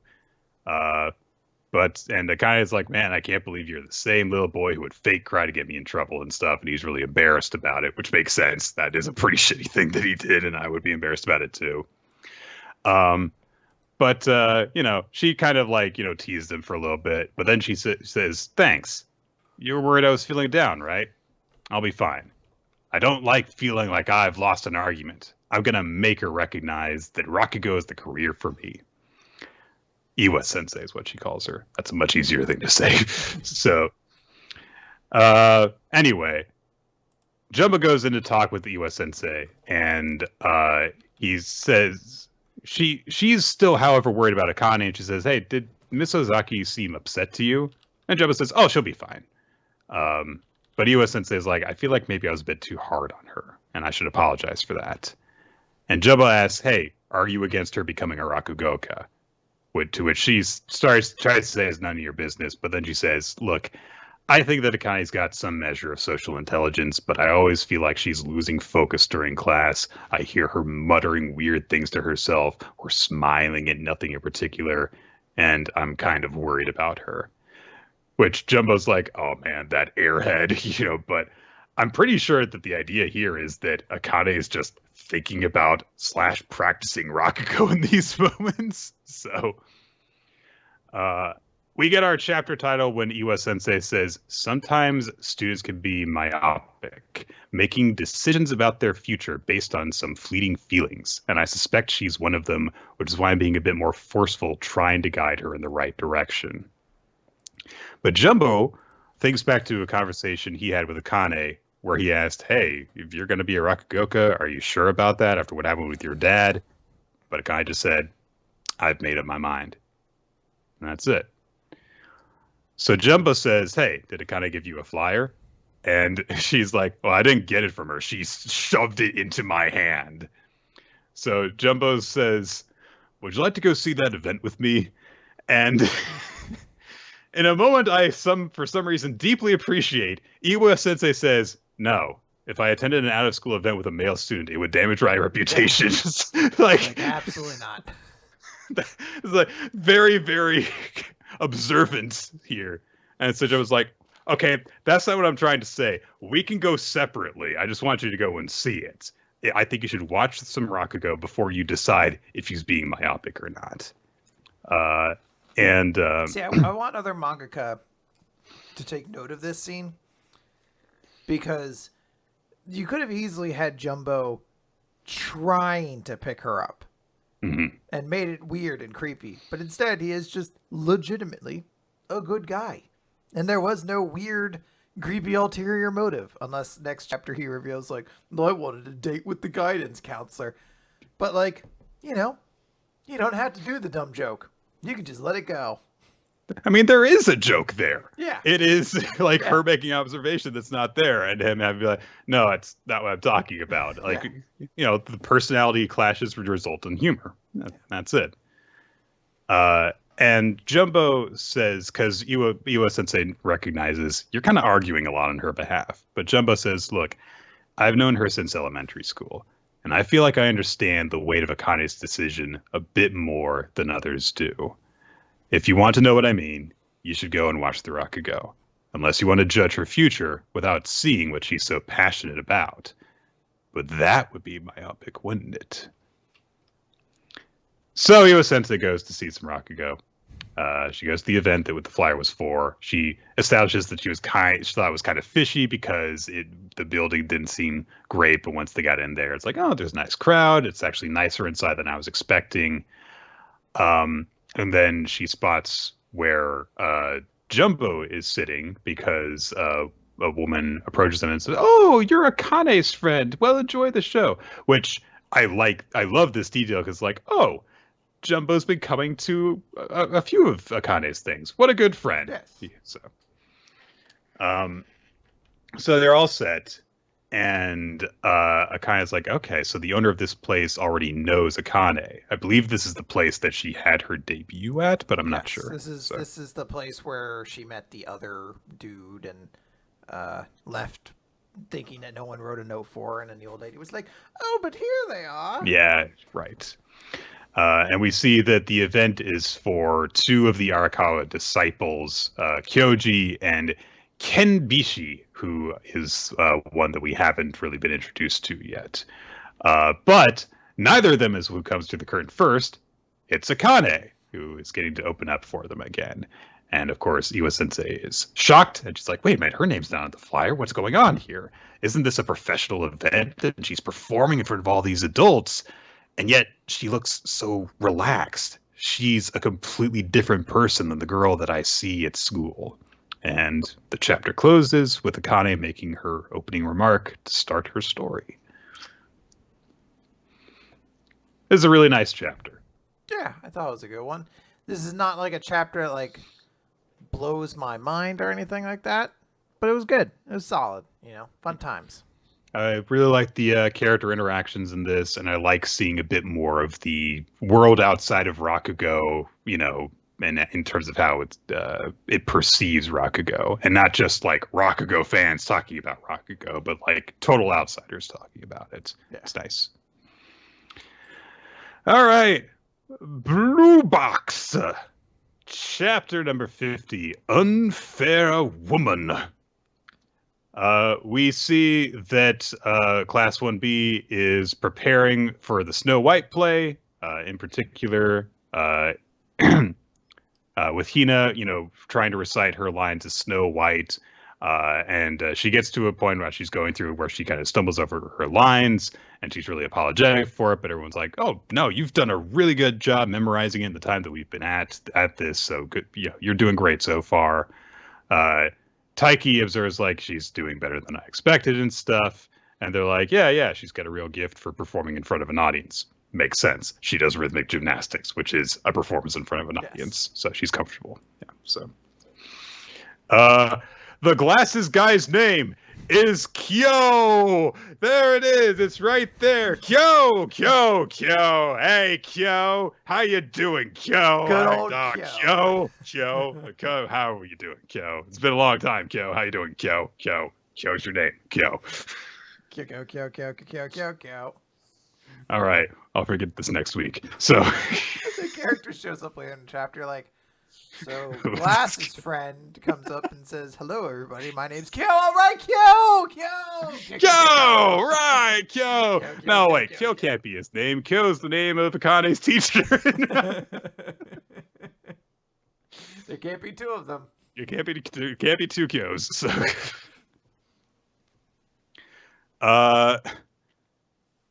Taiki observes, "Hey, you've got some promising-looking costumes that you're making there, Kyo." To which he says, "People often grow when forced into a situation that they can't escape." He means that he has to make costumes for his little siblings. He says it, yeah, and then brings that up, and I was like, it's interesting because it's sort of the idea of like you flourish when there's no other choice but to do it. But he also then has an actual explanation. It's like, yeah, he makes outfits for my siblings for school and stuff like that. But I was like, is that what you're referring to with the dramatic the statement? situation, right? I was like, I just assumed you meant right now to a certain extent. Like, yeah, I make these because I have to, and then I already make. Oh, it's just amusing the way that line came across. Kyo would be much more entertaining if he had if he had a sword collection, is all I'm saying. Like, if he just made stupid statements like this all the time instead of just being a guy who's there and makes not so cutting remarks about Taiki a lot. Yeah. Taiki is observing the class as they're putting stuff together. He's like, "Oh, this is really nice to see everyone working together and doing their part and stuff." He's got to go because there is a safety check meeting coming up. So he's going to go and do it. And as he leaves, people are like, "Inamata, surprisingly reliable." And while people are talking about the guy she likes, Hina smiles. So, Taiki goes into the school store, which is a thing that they must have in Japan because they care about their school store. But he runs into Chinatsu while they're there, and they say good morning to each other, and they're like, "Oh, I mean, but we already said that earlier today, and it's past noon, but we're still saying good morning." It's like, "Oh, these two dopes." Yeah, look at them. Yeah. Taiki asks like what her class is doing for the festival, because like, "Are you doing like a cafe?" And she says, "Yeah, we're making like waitress uniforms and everything." And Taiki imagines Chinatsu in a tasteful waitress uniform. I'll give him credit. His fantasy is incredibly restrained for what it could be. So, but then he's like, "I mean, I really want to see her in that outfit, but I don't like the idea of her serving other people," which is a little bit of a gross thought. But then Chinatsu says, "Yeah, I'm the class rep, so I won't be doing any serving." And then Taiki's like, "Oh, but now I won't get to see her in the outfit." "Oh, well, I guess you'll just have to learn to live with that, though, Taiki." Yeah. Anyway. She asks him how their Snow White production is going. Taiki says, yeah, I'm going to be overseeing stuff, so I'm not going to appear in it. And Chinatsu says, "Oh, I thought you were going to play the prince."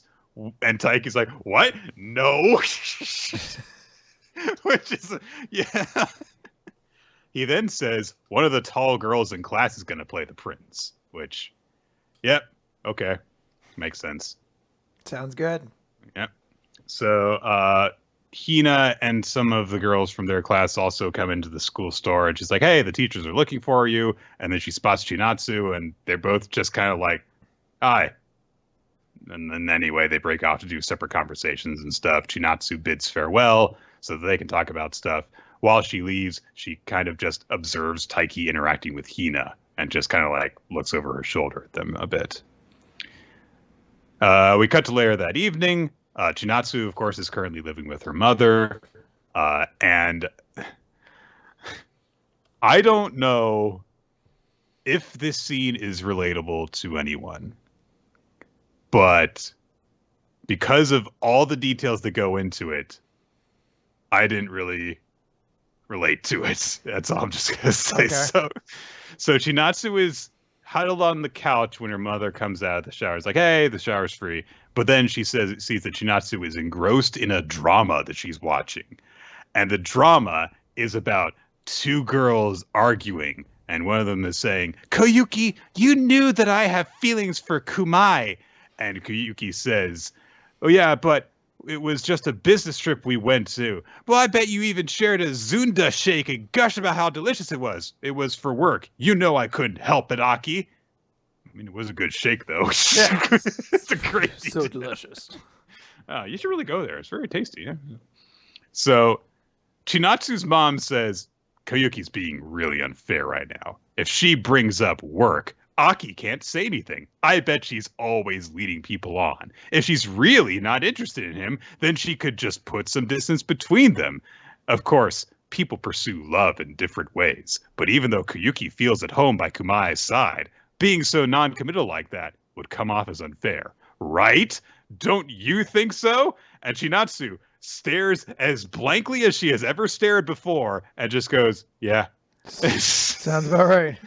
Yeah, I don't feel bad about this at all. She goes into the bath. It is, again, very restrained. She is in there with a rubber ducky, and she's like, it's the rubber ducky Mom got me as a souvenir. Its face is a little off. She pokes the rubber ducky, and she says to herself, /to the rubber ducky. Also, gigantic bathtub. This thing is fucking enormous. This is a small swimming pool. She says to the rubber ducky, apparently, I'm an unfair person. And then she thinks privately, even though I know that Shono likes Taiki, she asked him to go somewhere with her because she needed some help. And so she just kind of slumps back and sighs and thinks, no doubt Shono wouldn't be happy with me saying that. But back then, they weren't going out yet. Which she says it like that, as in, okay, but do you think they're going out now? Yeah. Anyway, full page spread of Chinatsu looking conflicted and sad. And then she stares at the rubber ducky and just goes, just. But she admits to herself, when I thought about who I wanted to turn to for support. And then we cut over to Taiki, who's just staring at his phone going like, should I text her? What would I say if I texted her? This is an odd but it's an interesting chapter, but it's odd at a few points. Yeah, I mean, it's not a chapter that has like a ton of development one way or the other. It's not a chapter that has like a particular moment that I would look to and be like, no, that's like a crazy standout moment or anything like that, but it is just a solid moment or a solid chapter still. Like, I like the characters, I like the motions they're going through. It's fine. Yeah, and I do appreciate that Chinatsu is looking at things and being more honest with herself in terms of like, okay, I'm getting closer to this guy who is sexually compatible with me, and when there is a girl who is clearly interested in him, and I don't really know how I feel about him. I just know that he's someone that I care about. So, yeah. It's nice to see someone just having that kind of conversation without being very melodramatic about it. Like, I can see someone actually just kind of having this moment and without it being played up and stuff. So. Oh, yeah, absolutely. All right. We've got 2 chapters of Doron Dororon. Oh, boy. Really, we only got one. We only got one. So, the fight's over. Sword broken. Everyone lived. Yeah, Uchi collapses after the fight. Days later, look, there's a newspaper article celebrating how awesome the samurai were for taking out the Mononoke. And Toma and Dora are upset at each other? Question mark. And all of the samurai are like, Kusanagi, you're so great. Literally none of us samurai who hunt Mononoke for a living and have vowed to exterminate them have any issue with you being here. Wouldn't it be kind of interesting if there were at least one samurai who didn't trust you? But nope, all of us like you. You're so cute. Anyway, And they're even upset at Dora for hogging, quote unquote, Kusanagi, who is just like, everyone can be friends. 2 days away from retirement, Samurai is like, oh, I feel upset that we lost. And then Uji goes to the reporter and is like, why is my photo so small on the paper? But the reporter is able to manipulate him by saying, like, well, everyone just expects you to do well. And Uji's like, oh, well, okay then. Then we cut over to Toma, who has a picture of himself and another samurai, and he just shouts up to the heavens, Mine! We got those Mononoke! We got them! So, I don't think we've established this character that he's talking about, so... And we're probably not going to need to. Probably not going to need to. Honestly, it's probably the most interesting part of the chapter, is just this minor character having a backstory. Anyway, Kanbei is talking with some people.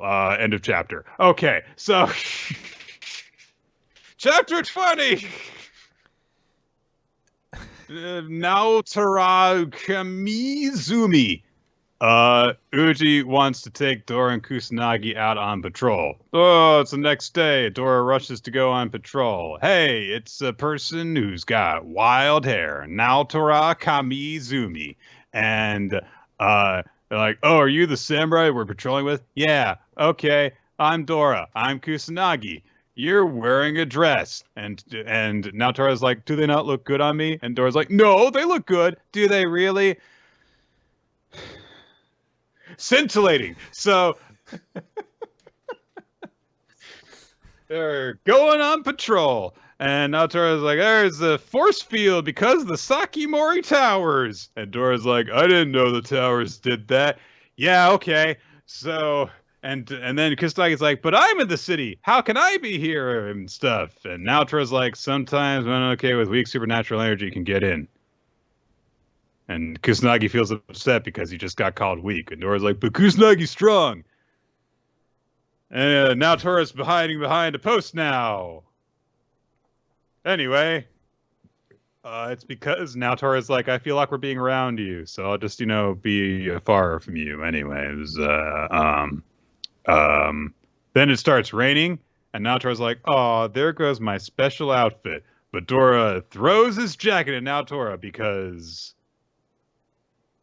I don't know. I guess it's important that you not get wet. Yeah, he doesn't want her clothes to get wet. He's trying to be a nice guy. Yeah.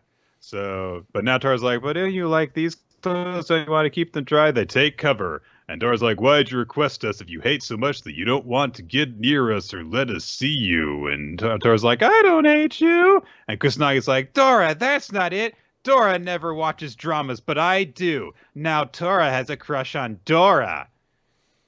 It's an interesting character trait, and I hate it. I hate that Kusanagi has apparently watched enough crappy melodramas that they can pick up on human infatuation. How has he been watching them if literally Dora and he spend like every waking moment together? How can he watch them but Dora not? Hey, Dora just falls asleep. Dora does. Kusanagi never sleeps. He will never sleep. We also get a flashback from Naotora's perspective, and she admits that I screwed up on a mission, and so I was in despair for a long time. I couldn't go on missions, but then I saw you two. Oh, looks like she's been eating a lot of burritos. Really to this character so much. Well, she's bundled up like a burrito in this one. So yeah. Even when people criticized you, look, doubters. Very briefly, there they are. Look, they exist. Look, conflict. Oh my god. Oh no, wait, we're past it now. Never mind. Dora was just everyone knows these guys now. It's fine. Nothing bad happened. Everyone's friends. It's okay. And now Tora says, before I knew it, I was spending all my time watching you. I didn't even want to waste time sleeping. That's not any healthier than what you were doing before. And then after the news article came out, and now Tora says, I was so excited I made you a dorayaki. And I just can't keep hiding away. I have to be proactive like you, Dora. I figured I could muster the courage to go back to work if I was with you, so that's why I requested you. But now I'm here, I'm shy and nervous and can't handle it. And Dora's like, quit being so shy and nervous. We have a job to do.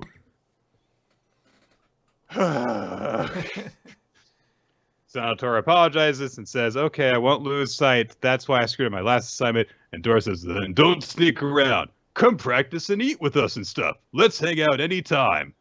But then now Tora senses Mononoke energy coming from the lake, and which Kusanagi also alerts Dora to. So they have to get out into the rain and stuff. Oh man, there's a couple that's out in a swan pedal boat, and tentacle reaches out from the depths, and it's octopus Mononoke thing. And so Dora's like, oh, it's in the middle of the lake. But now Tora rushes out, and her eyes go kind of crazy as she rushes in and says, I've got to get that Mononoke. And she does a ninja dash across the water, and she goes, bam, while slashing. And oh man, the octopus thing explodes, and blah! And it's dead. And then she pokes her head around the roof to check on the people that were attacked. It's like, are you okay? And they're like, oh, she's creepy. But then she's like, oh, I did it again. When I see a Mononoke, I just lose sight of everything else. Okay. And Dora says, I had no idea you were this strong. Well, no, you just met. And they compliment now Tora as we get a full introduction to now Tora Kamizumi, samurai officer, alias Berserker with a Z. So it's really hardcore. Yeah. Now, Nick, I know I just loudly yawned. I don't want that to be indicative of the quality of this chapter, which has riveted Yes. riveted us from page 1 all the way to however many pages this was. Because you know, like when you're reading a good book, you just can't put it down. You don't count the pages. That's what I felt like reading this. I was like, I'm all about this. I love now Tora Kamizumi. She's a great character. Like, you know, with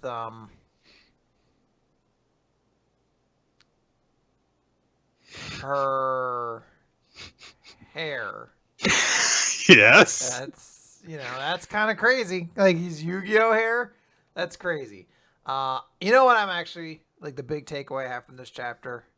What? I'm very impressed. Not a single member of our audience voted her to be MVP of this week. Because I assumed there was going to be one fucking waifu nerd who was just going to be like, I like her. She's an awkward nerd girl. I'm going to give her character of the week, even though she sucks. Oh boy. Yep.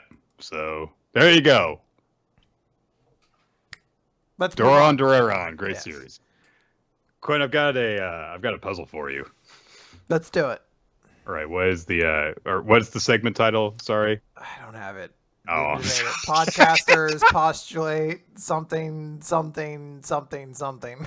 Okay. All right. Here we go. Pink Pantsed Perpetrator posits persistent preeminence. Podcasters postulate poetically phrased professional pretenders. I'm sorry, say it again. Yeah. Pink Pantsed Perpetrator posits persistent preeminence. Persistent. Who wore pink pants? Ziggler? Is it Ziggler? We've done Ziggler already. Fuck. Who else wore pink pants? Oh, come on. Shawn Michaels didn't wear pink pants. He might have at some point, but it's not him. You're in the right ball. Bret Hart. Yes, Bret Hart. Okay, yeah. It took me a second. Persistent preeminence, because he's the best there is, best there was, best there ever was. There you go. The executioner of excellence. Good job, me. You know what? I'm not even sad about my brother anymore. Oh. This win took me right back all the way up. Yeah, when I think about Bret Hart, what a great life he's had with his family. That's one of the things I keep thinking about is all the people that outlived my brother, and it blows my mind. I'm just sitting like I saw Willie Nelson the other day. I was like, how the fuck did fucking Willie Nelson outlive my brother? This is absurd. I'm sorry. I assume you're just fucked from sadness. All right. So we didn't talk about PPPPP last week. So I guess to hit the main beat of that chapter, Sora actually showed up ahead of time And we find out in this chapter, Lucky was shocked to see him, and Sora's like, "Hey, where'd that girl go?" And Lucky's like, "Oh, well, yeah, she went looking for Mimin, as we saw previously." And he's like, "Why are you here?" And Sora says, because he is Sora Chika of the Yodogami siblings, this is a world that's existed since long ago. Like, that's not an answer. To which he means the world of classical music. Maybe in the beginning, artists drew audiences in and created this world. But over the years, those first audiences passed down their experiences to future audiences. Now, the audience gives birth to artists. That doesn't work with Mimin. To which Lucky doesn't get it. And so he's like, well, then would it be better if she just left? Maybe if rather than being told what to do in someone else's world, it would be better if she were in her own world and have requests made of her there. But he was left to think about that. And Sora, warns like walking that path requires strength and she might exhaust herself and die. But Lucky counters this by saying, she won't die. If she's in trouble, I'll help her. I've realized lately that there's a lot more I can do. I'm not strong enough yet, and I get a lot of help from people, but that's how we grow to be adults. I can help her. I won't hold anything back from my beloved siblings. Aw, isn't Lucky a great little kid? Yeah. So, today's chapter is chapter 30, Happiness for a Weeping Princess. And right at the moment where Mimin had been saying, "Oh, I think I hate the piano," Furusu approached her. And now Mimin says, "What do you want, boing boing?" Because in her darkest moment, she can't help but refer to Furusu as boing boing. I like the idea. And she's so like legitimately sad right now. Like before it was annoying, but like now you're just like, oh, she really is just like a fucking 3-year-old. Yeah. He's like, oh, boing, boing, what are we doing? Sue is literally leading her by the hand, and she's like, "My God, you're just a little kid." And Mimin's like, "What do you mean, a little kid?" And Furusu just says, like, you're really honest and straightforward. You adore what appeals to you. You confront and beat down what you don't like. That's just who you are. It's annoying, but so cute that others can't stop helping you. And I'm jealous of your genius. You possess this incredible power that makes it possible. I don't know why you put limitations on your freedom, but besides that, your princess-like quality is your strongest power to protect the things you love. To which Mimin is like, huh? She's like, they've been having all these analytical conversations to which Mimin has no idea about anything that's led up to Furusu reaching this conclusion. So I get this, like, wait, what? What are you talking about? But Furusu, while continuing to lead Mimin on, thinks to herself, I didn't know until just now, after seeing her in front of me, I found a way for Mimin Otogami to not hate the piano. And she texts this to Lucky, which is, she's not scary, she's really cute. And for her to be at her best, there's another world more suited for her rather than the classical music world. That's what I think. Anyway, do your best. So, Lucky is called in for his performance, but first Dada Sensei just says, knock him dead, basically. So Lucky goes out. The crowd is, murmuring about his relationship to Gakuan Otogami. And as he takes the stage, he thinks to himself, I think the type of freedom that hurt Furusu is wrong. But there's nothing wrong with the freedom that comes from playing the piano joyfully. And he thinks, directing at Mimin, I don't want you to hate the piano. I'm going to play today with that wish in mind. The joyful island for Mimin. And as Lucky starts playing, there's an image of an island, and there's a fairy flying just above the surface of the ocean. And Mimin is on a cruise ship, and the fairy approaches her and goes, let's go to that island. And Mimin's like, okay, are we going to take the ship there? No, the ship stopped. Let's go across the ocean together. I can't do that. I'll drown. You'll be fine. Mimin, you'll be fine. And so Mimin takes a step off the guardrail and she just starts dashing across the water after the fairy. And she's really, really happy about this, while darkly, everyone else who experienced this vision and tried to follow the fairy feels like they're drowning. Which is quite the detail. I do like it that he's playing it for her, and everyone else is like suffocated by how much emotion is in this song. But it's for her, so it's not really about that. Yeah. And Sora Chica realizes that the message that Lucky is conveying of Mimin, you'll be fine, is so strong that, yeah, no one else can experience the performance properly. But Sora Chica just goes, how fun. Because he's eccentric. And Mimin is like, oh, I get it. I can jump out of this world. I won't try to fly, but I'll do anything to be free. It's so easy to leave my current world. And then she thinks to herself as the chapter closes, hey, Melolian, I just realized something. So, hey, Mimian's had her big breakthrough. Mission accomplished for Lucky, it looks like. So, yeah, I mean, this was really, really, like, we didn't specifically talk about it, but like, when she shows up on the island and takes that first step off the boat, like, that 2-page spread is incredible. Like, I love the work, like the line work, just how distinct it is, like the sharp waves and the flowing dress that's like, you know, kind of like accented by all of these leaves. You know, it's just like a phenomenal view. And it's just, I don't know. It's one of those things that reminds me, like, God damn, this series is really good. I wonder how deliberate it is that the surface of the ocean actually looks a lot like her dress in this shot, with the lines and the angles and everything. Yeah, so. It's definitely a very interesting thing, and I liked it a lot. Very good chapter. Yeah.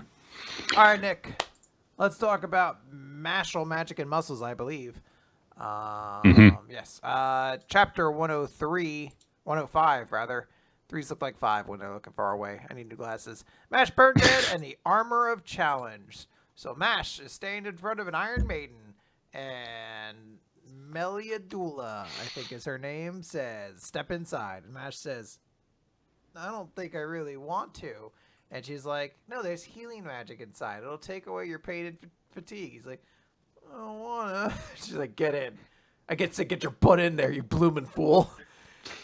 Yeah, bloomin' fool. Yeah. And she goes to like strike him, and I think she actually does, but he just like no sells. He's like, all right, I'll get in. And she says, it's safe. I promise it will relieve you of all the exhaustion from training. And then, like, the door's closed. And she's like, but it is very painful. So the little monster stupid thing whose name I can't remember from last time, it says, Meliadula's magic works on a cellular level. You need healing, a physical boost. Her strengthening magic is the best in the world at drawing out your full power. And now that the boss is taking you under her wing, you'll be forming in your top level at no time. You got all of that, or are you in too much pain to listen? And Mash punches him in the face. It's very satisfying. It's the greatest thing in the world. There's just a punch sound effect, and he punches the dude in the face from inside the Iron Maiden. Next, Mash shows up in a Dark Souls level, and Meliadula just says, this is your second trial. And dude shoots a bunch of arrows at Mash, and he blocks them. He's like, this isn't a trial, but then he gets stabbed. And he's like, what? Invisible arrows? And she basically explains that she input his cellular data into this armored knight. So it is designed to be just above his level. So you have to grow to beat this. And this is just level 1. There are 99 others to keep you busy all the way through level 10. So that's his new training. We cut over. Lance and Dot have apparently been arranged to have a special mentor. Wahlberg explains. And they open the door, and it's Mad Order, or whatever his first name was. I can't remember. Order Maddle, I think. Order Maddle, who is just throwing darts at a picture of Mash over and over again. Then we cut over to Finn, who's just screaming because he's really panicking about the world coming to an end. And he says, you know what? I've got to do something to make myself useful to MASH after he sees a picture of all of his friends together. He's like, I'm going to do it. So he goes up to the headmaster's office and he just stands there and he's like, I can't bring myself to do it. And then someone says, what are you doing here? And who should it be but the third most popular character in the series, maybe second, I don't remember, Galdo Kahena, who says, you're Rain's brother, correct? And that's where we kind of end that scene. We move back to Rio Grande. Lemon doesn't have to get stronger, though. So. Lemon doesn't have time. Who cares? Girl. So we cut over to Rio Grande, who's like, we directors are evenly matched with Innocent Zero's forces, so we'll need the power of promising people like yourself. We're counting on you, MASH Burn Dead. I don't know why we cut back to that. I guess just to bookend that particular moment, but we cut over then to MASH's third brother, whose name I've forgotten, who is just chowing down on pudding as Cell War watches. And the brother basically says, a father's magic has turned him into an army of evil, as we watch an army of giants just start marching by. And he says, it's quite the view. Halflings, giants, Majin, humanity's worst criminals are all at our command. Our opponents will be under the impression that we are evenly matched, but this army alone is enough to destroy him. And we just see Innocent Zero standing there saying, soon my long-held wish will come true. Yep. It's a training arc chapter. I do like that in the description, halflings are included in this fearsome army. I was like hobbits? I don't think those things are supposed to be scary. Don't they just eat fucking pot roast and smoke pipes all day? I'm not going to argue this point. So. Also, there's a Cerberus there. They're like, oh, get rid of the Cerberus, add more halflings. Sir, they're too busy frolicking. Let them frolic. That's when they're at their most terrifying. All right. I'm going to try and tear through this first Elusive Samurai chapter. It's honestly, there's a bit about the Emperor reacting to the assassination attempt that happened in Kyo. We see that, news is spreading amongst the forces that are opposed to Tokiyuki. He apologizes to Yorishige for courting danger, but, he brings the point of hey, we've got to be on the move. So we're going to try and make our way to Kamakura. We've got two routes scouted out, but it's going to be up to you to decide which route we take. There is the shorter, dangerous one, but there's all that is faster. There's also the northern one, and it's level terrain, but it also takes us through some enemy strongholds. So where should we go? And Tokiyuki says that they should take the longer route because that way they will potentially be able to draw more support towards them. Ashikaga had sent his son throughout a long route and had gathered forces because they were drawn to him. And Tokiyuki says, if an Ashikaga child can do that, a Hojo child can as well. So that's my plan. So everyone is really impressed with this, and Yorishige thinks he has matured through his experience in Kyo. Kyo! They were in Kyo. Man, can't forget about that. Kyo! But in order to do that, they also have to deal with Sadamune, and specifically Shokan, who is Sadamune's wild card. It's going to be specifically up to Tokiyuki to deal with Shokan. All right. Then we move on from there into chapter 60, Rogues 1335. And we are introduced to Miura Hachiro, who's got main character hair. Yep. So there's he's like, we're gonna avenge our fallen lord, for which Tokiyuki is super, super thankful. And then Miura is like, hey, so which of the generals are we gonna be fighting for? Is it Uno, Nezu, Mochizuki Dono? And Tokiyuki's like, I'm your commander. And we get this rather horrifying set of reaction shots from their army. Their faces look too real to be making those expressions. It's gross. Yeah. Also, Tokiyuki still can't reveal to everyone that he is a Hojo, and but they're like, there'll be an appropriate time in order to do it. and you've got to defeat Shokan in order to win the Kamakura party's loyalty. So Tokiyuki's like, all right, I've got to, be able to carry this burden. We see him practicing with Fubuki's instruction in combat. And Fubuki notes, yeah, you can't use the Demon Heart Buddha blade on Shokan twice. Shokan is cautious and heavily armored. Even the best swordsmen are unlikely to beat him. But I have a new technique for piercing his throat. Two-fanged bear blade! Which, I wonder how much of Fubuki's time thinking up lessons for Tokiyuki is just spent thinking up cool-sounding names, because that is a thing that, preteens would do, I feel like. But they also bring the point of like, hey, we can handle the Shokan individually, but there's also the army, and Shizuku knows Shinano, so we're going to use her plan to defeat the invasion. And Shizuku says, we need 300 warriors to remove the threat of the 100 warriors from the Kamakura party. We need 300 warriors, and we've only got 100, so that's not going to work. And so Tokiyuki thinks to himself, what would Kusunoki do in this situation?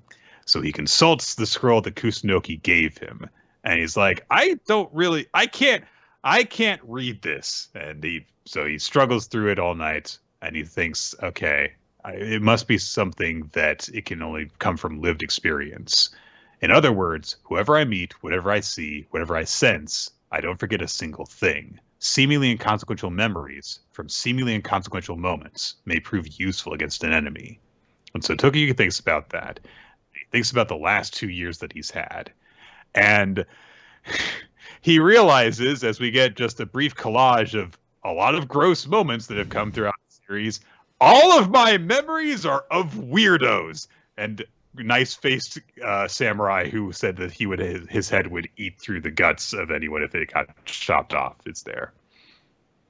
But he keeps on thinking, he's like, okay, I got to try to remember something useful. And then he remembers Yorishige's grandson. And he's like, well, would that be too reckless? No, everyone in Shinano does it. Shizuku's plan will only need a little tweaking. I have found reinforcements. Now I can defeat Shokan. And there is a gust, I believe, of that blows out the candle that he has with him. And he thinks to himself, father, brother, please watch over my first campaign. It's a cool shot of him. As he does this too. Yeah. We see Shokan's army fighting. Just kind of biting each other in the face. Yep.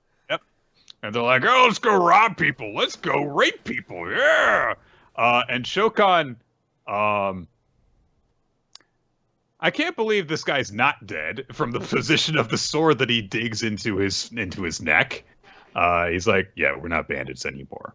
From now on, you'll die as warriors. You can go rob someone, but you'll do it without your head. Well, that doesn't really work then. I would just be dead. There's no real point in doing that. So they go back to training instead, while Shokan sits down by himself, and he is approached by a child who brings him some pickle gourd to eat. And she sits down next to him, and she says, oh, you work hard for the people. Are you going to war? And Shokan's like, oh, maybe. And the girl looks at him and says, oh, but why? I don't want you to die. And Shokan, is haunted by the ghosts of the many children he's murdered over his time. One of which is a skeleton, but only one for some reason. And he freaks out and nearly pukes in front of her, but he gathers himself and he thinks, darkness breeds uncertainty and suffering, but light illuminates the sins of my past. So wherever I go, hell comes with me. He composes himself and says, listen, girl, Buddha purified my heart. My Lord saved my life. In order to repay my Lord, I must kill Buddha. And the girl's like, I don't know what you're talking about. Because in his mind, Tokiyuki is the Buddha. Yeah. So that's what he's actually saying. But the girl's like, but you're kind and smart, so it must be right what you're saying. So just come back alive, okay? Promise me. And Shokan says, of course. After all, I'm so tough, it's scary. I appreciate this like darkly human side to Shokan. It's like we know he's a monster, Yes. but it's important to show that monsters can appear to be kind and human to people who don't see that side of them. And it's a really cool moment. And also showing that he is haunted by the things he does. He just kind of seems to almost dwell in it. Mm. Like it brings him almost like an affirmation to be like, yes, I must be haunted by the darkness. Like, but I'm a good person now. Yeah. That's how it works. It's good stuff. All right, Nick, let's move on to Black Clover, page 331, and time starts to move. So we have kind of finished the giant Spade Kingdom arc, and we get the resolution now as we are introduced to the current queen of the Spade Kingdom, Her Royal Highness Seal Grinbarial, Yuno's mother. All right. Did anyone waifu her? Did anyone do it? Did she win anyone's character? I did not see her show up in the as an entry. Someone might have snuck it in though. But she's adult girl Yuno. Come on. That is true. And what's hotter than that? It's all my favorite words combined together. Adult, female, No. I don't know how she's still alive, but she is. And she's like, I'm so glad to see you. This is great. Basically, the only reason she is here is because the characters are like, we need you to come work with us now. Like you are going to lead us. We need a powerful person to lead the Spade Kingdom now. And says, I can't speak for the future, but for right now, there's a vow I have to keep first. And I made that vow to someone in the Clover Kingdom, my good friend and my rival. Kodo over to Asta. He's talking to Sabretooth. He also refers to Asta as his family, which is very nice. Yes. Asta's talking to Sabretooth and is basically like, I'm glad I got to see my mom because of you. Sabretooth's like, yeah, it was really cool. You got to see Socket Wrench. That's awesome. Socket Wrench? I don't remember. I think I called her Allen Wrench. I don't remember anymore. I don't remember where Lachita went to. In the pantheon of made-up Black Clover character names. So at this point, I almost just feel like if I say it now, it'll make sense. Look, it's Asta's dead mom. How often is she going to show up? Sabretooth's just like, thanks for helping me get my revenge. So now I'm going to make your dream come true. And we use that to bookend both characters saying, I'm going to become the Wizard King.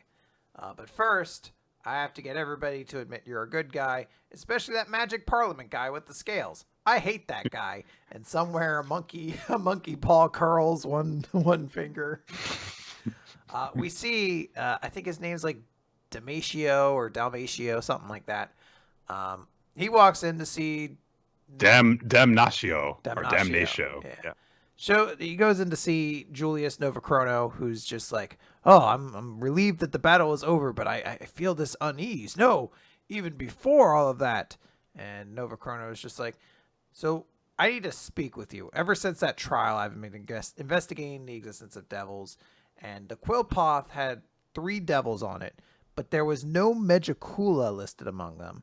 There was Lucifero of gravity magic, known as Satan, Beelzebub of spatial magic, excuse me, and Astaroth of time magic. It is likely that Megicula is Astaroth's successor, and for some reason, Astaroth vanished from the other world.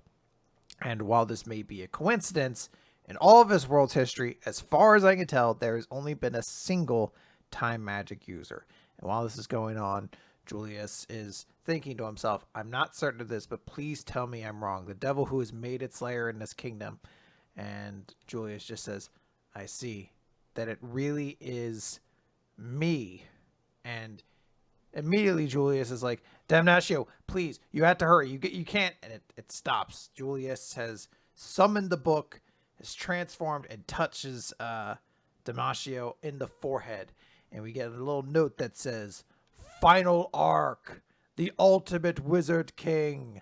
As Power Rangers Lost in Space shows up and says, hey there. It basically That's not even the name of the series.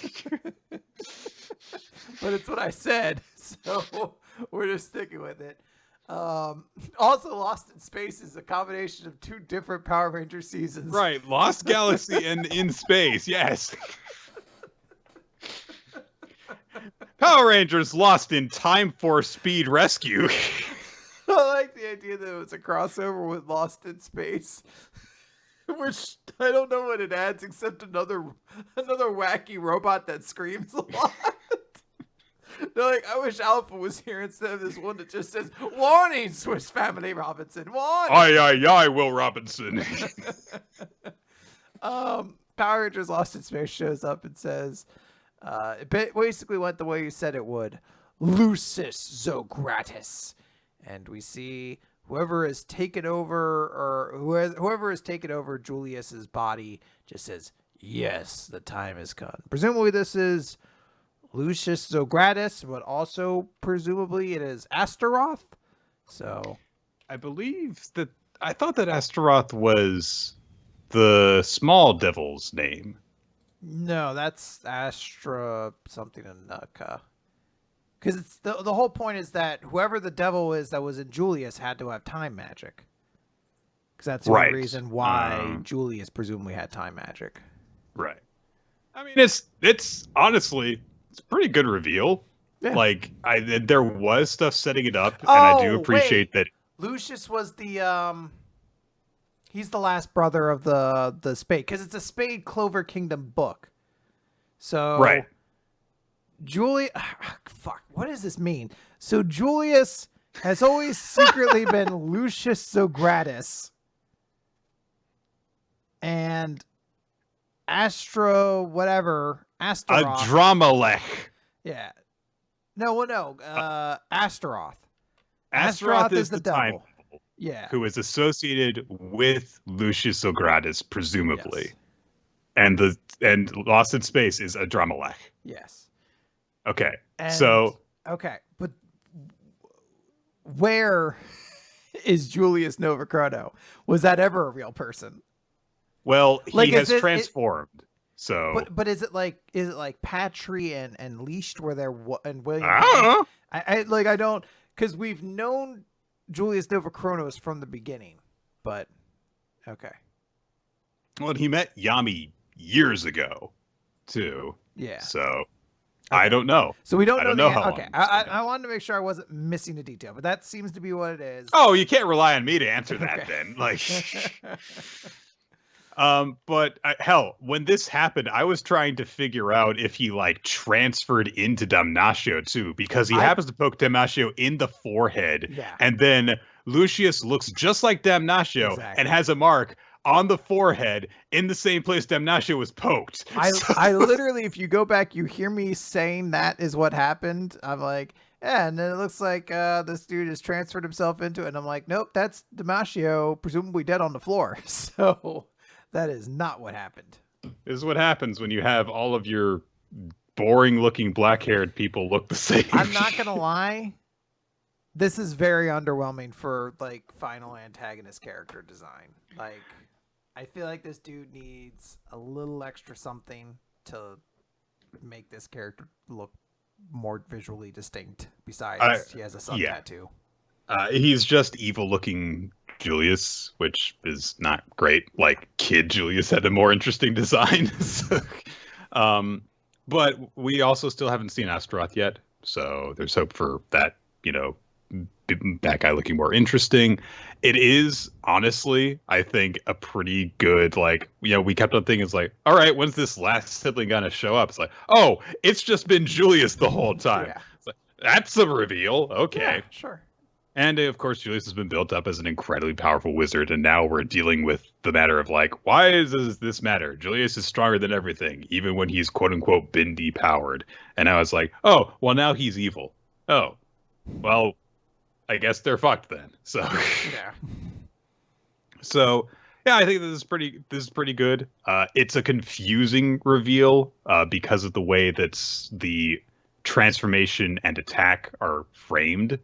But I do like getting to look at the cover of the book because the Infinity pages close finally. Yeah, that is a very awesome visual. Yeah. And as is indicated on the last page here, and we knew that this was coming, Black Clover is going to be going on a break. Yes. And so hopefully Tabata will be able to get some recovery in and get in good health while prepping for what is, according to this, going to be the actual final arc of Black Clover. So we'll see what happens there in presumably a couple of months. So yeah. All right. Let's cap things off with One Piece. Let's do it. Chapter 1047. The Sky Over the Capital. Yamato is continuing to chant on to Momonosuke. Is like, make clouds, prevent island from falling, do it.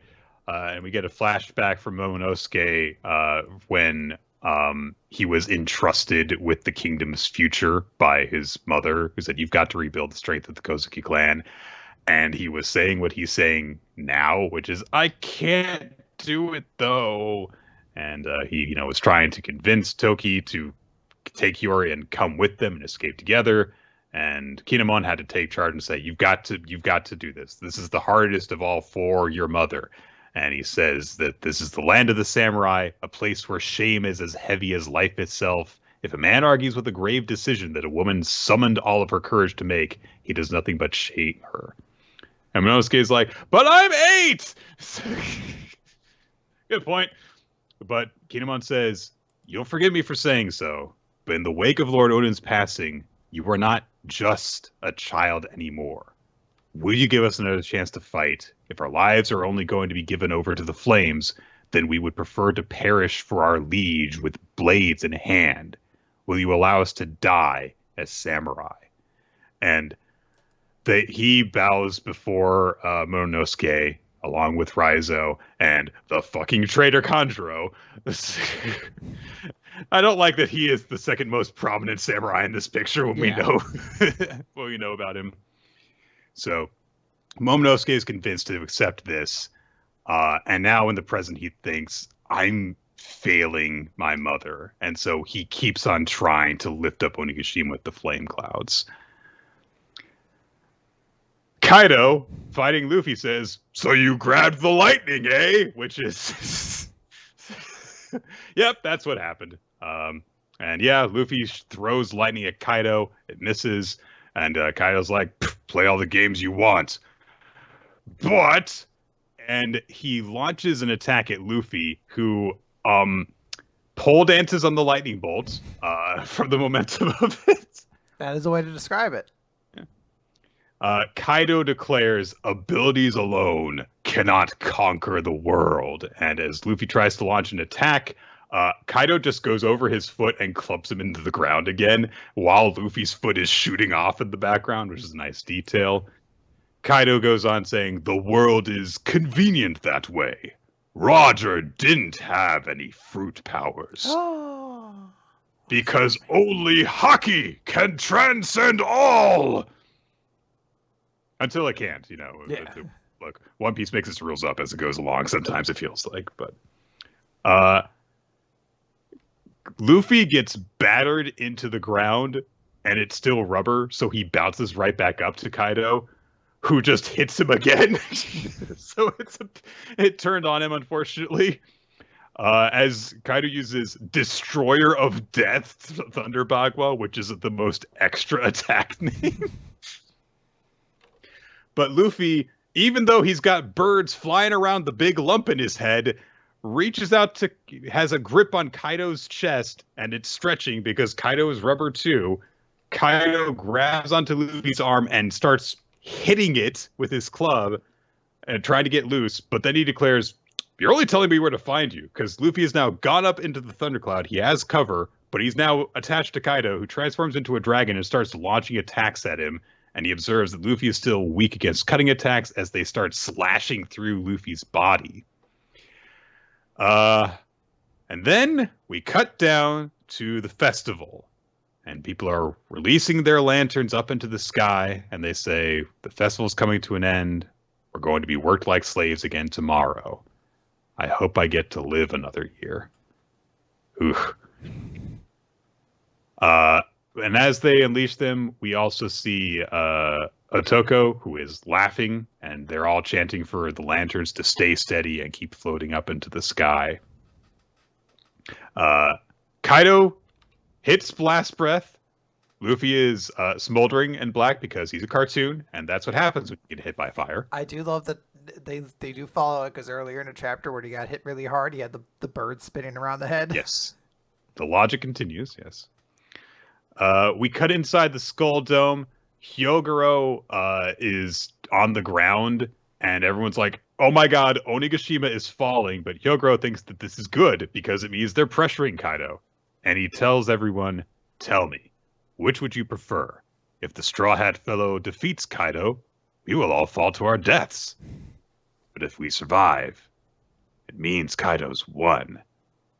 And everyone says, is that supposed to be a debate? I've got children back in Hakumai. My wife is in Ringo. If we win this battle, I'll rest assured they can lead a good life. How wonderful that would be. We'll have a country we can be proud of again. I want there to be one dude who's like, yeah, so my kid's in the flower capital, so if we fall, we kind of crush them. So I'm not really super on board with any of these options, to be completely honest. Why don't we just all live? Yeah, can we do that? Can we take a vote? I'm just saying I'm really hoping there's another option. So everyone in the Skull Dome starts cheering on Luffy, saying, hey, don't worry about us, just crush Kaido. Some of the Beast Pirates are like, you guys are idiots, we're all going to die. And Hyogoro says, and what's wrong with that? I mean, like, they've been slaves for like 20 years, so. Usopp, of course, says, no, not me, I'm gonna live. As he does. But the water that Jinbei unleashed, Raizo unleashed, and Jinbei did all the cool stuff with, a wave of it sweeps him and Hamlet away. Then, okay, so Orochi is not dead yet. This is the worst part of this chapter. Yeah, like, this is a fine chapter, but it's truly, and I get why. I guess just to sum it up, Orochi had the nail get dislodged, and now Orochi's like, I can burn you to death with me, Hiyori. And the whole reason this is there is so that Denjiro presumably can show up next chapter and cut Orochi down and finally kill him, and Denjiro can have a big hero moment. But it's so dumb and so pointless. Like, it's not suspenseful. It's not interesting. It's nothing. It's just a nothing scene that feels like it's there to hit something on a checklist. Yeah. And Hiyori doesn't even say anything in response to this. She's just going, ah. Because she's in danger. Ooh. We cut outside again. Luffy calls out to Momo, who looks up into the sky, and when he sees what's up there, both he and Yamato are like, what the hell? As Luffy's giant, crackling with lightning fist comes out through the clouds. And Luffy says, I'm gonna put an end to all of this, but Onigashima's in the way, so move it. Do it, Momo. I believe in you. I do find myself actually pretty. I love Kaido's face because it looks like he's like, oh, this seems like it's gonna be bad. And he's like, oh, this seems like this might be an issue. Oh, that is a big fist. And I do love the way that this looks like it's gonna, I that seems like it's gonna be a very cool visual. Like, Luffy punches Kaido all the way into Wano itself by moving Onigashima away. At the same time, the fire lanterns are going to go into the sky. Like, it just seems like it's going to be a very cool visual. I would presume this is the end to that fight. There's not a lot left to do. We're going to see Denjiro. If it's not Denjiro, then this scene's even more pointless, but it's already pretty pointless. But I assume it's Denjiro, so he can strike Kaido down or Orochi down and end that stupid conflict. And after that, I legitimately can't think of a single thing that's left to accomplish that is not resolving action. So, right. Next chapter, maybe it'll be the last one. Yeah. Well, we shall see. And that'll be in a couple of weeks, though, that we'll have to wait for that. So, all right. That's the end of Week Manga Recap, guys. Favorite chapters and MVPs. Let's do it. Oh, right. That's me. Sorry. Favorite chapter of the week is... You go first. I think that it's going to have to be PPPPP for me. I think so as well. There weren't, there were a lot of good chapters. I think that if we were treating it as logic of Spy Family was a chapter this week, then I would go with that. But we were just covering it because we didn't cover it last week. It was a chapter last week. And so I'm going to work on that logic and say that I think the PPPPP was the most memorable single chapter, whereas everything else was like, all right, this is like going to lead to something good, or there were some good parts to this. I think Black Clover may have had the potential of taking it. I really do think that Lucius's design is what holds it back. If he had a more interesting character design, I think I'd be all over it. But as it was, I'm like, eh. Yeah. And MVP,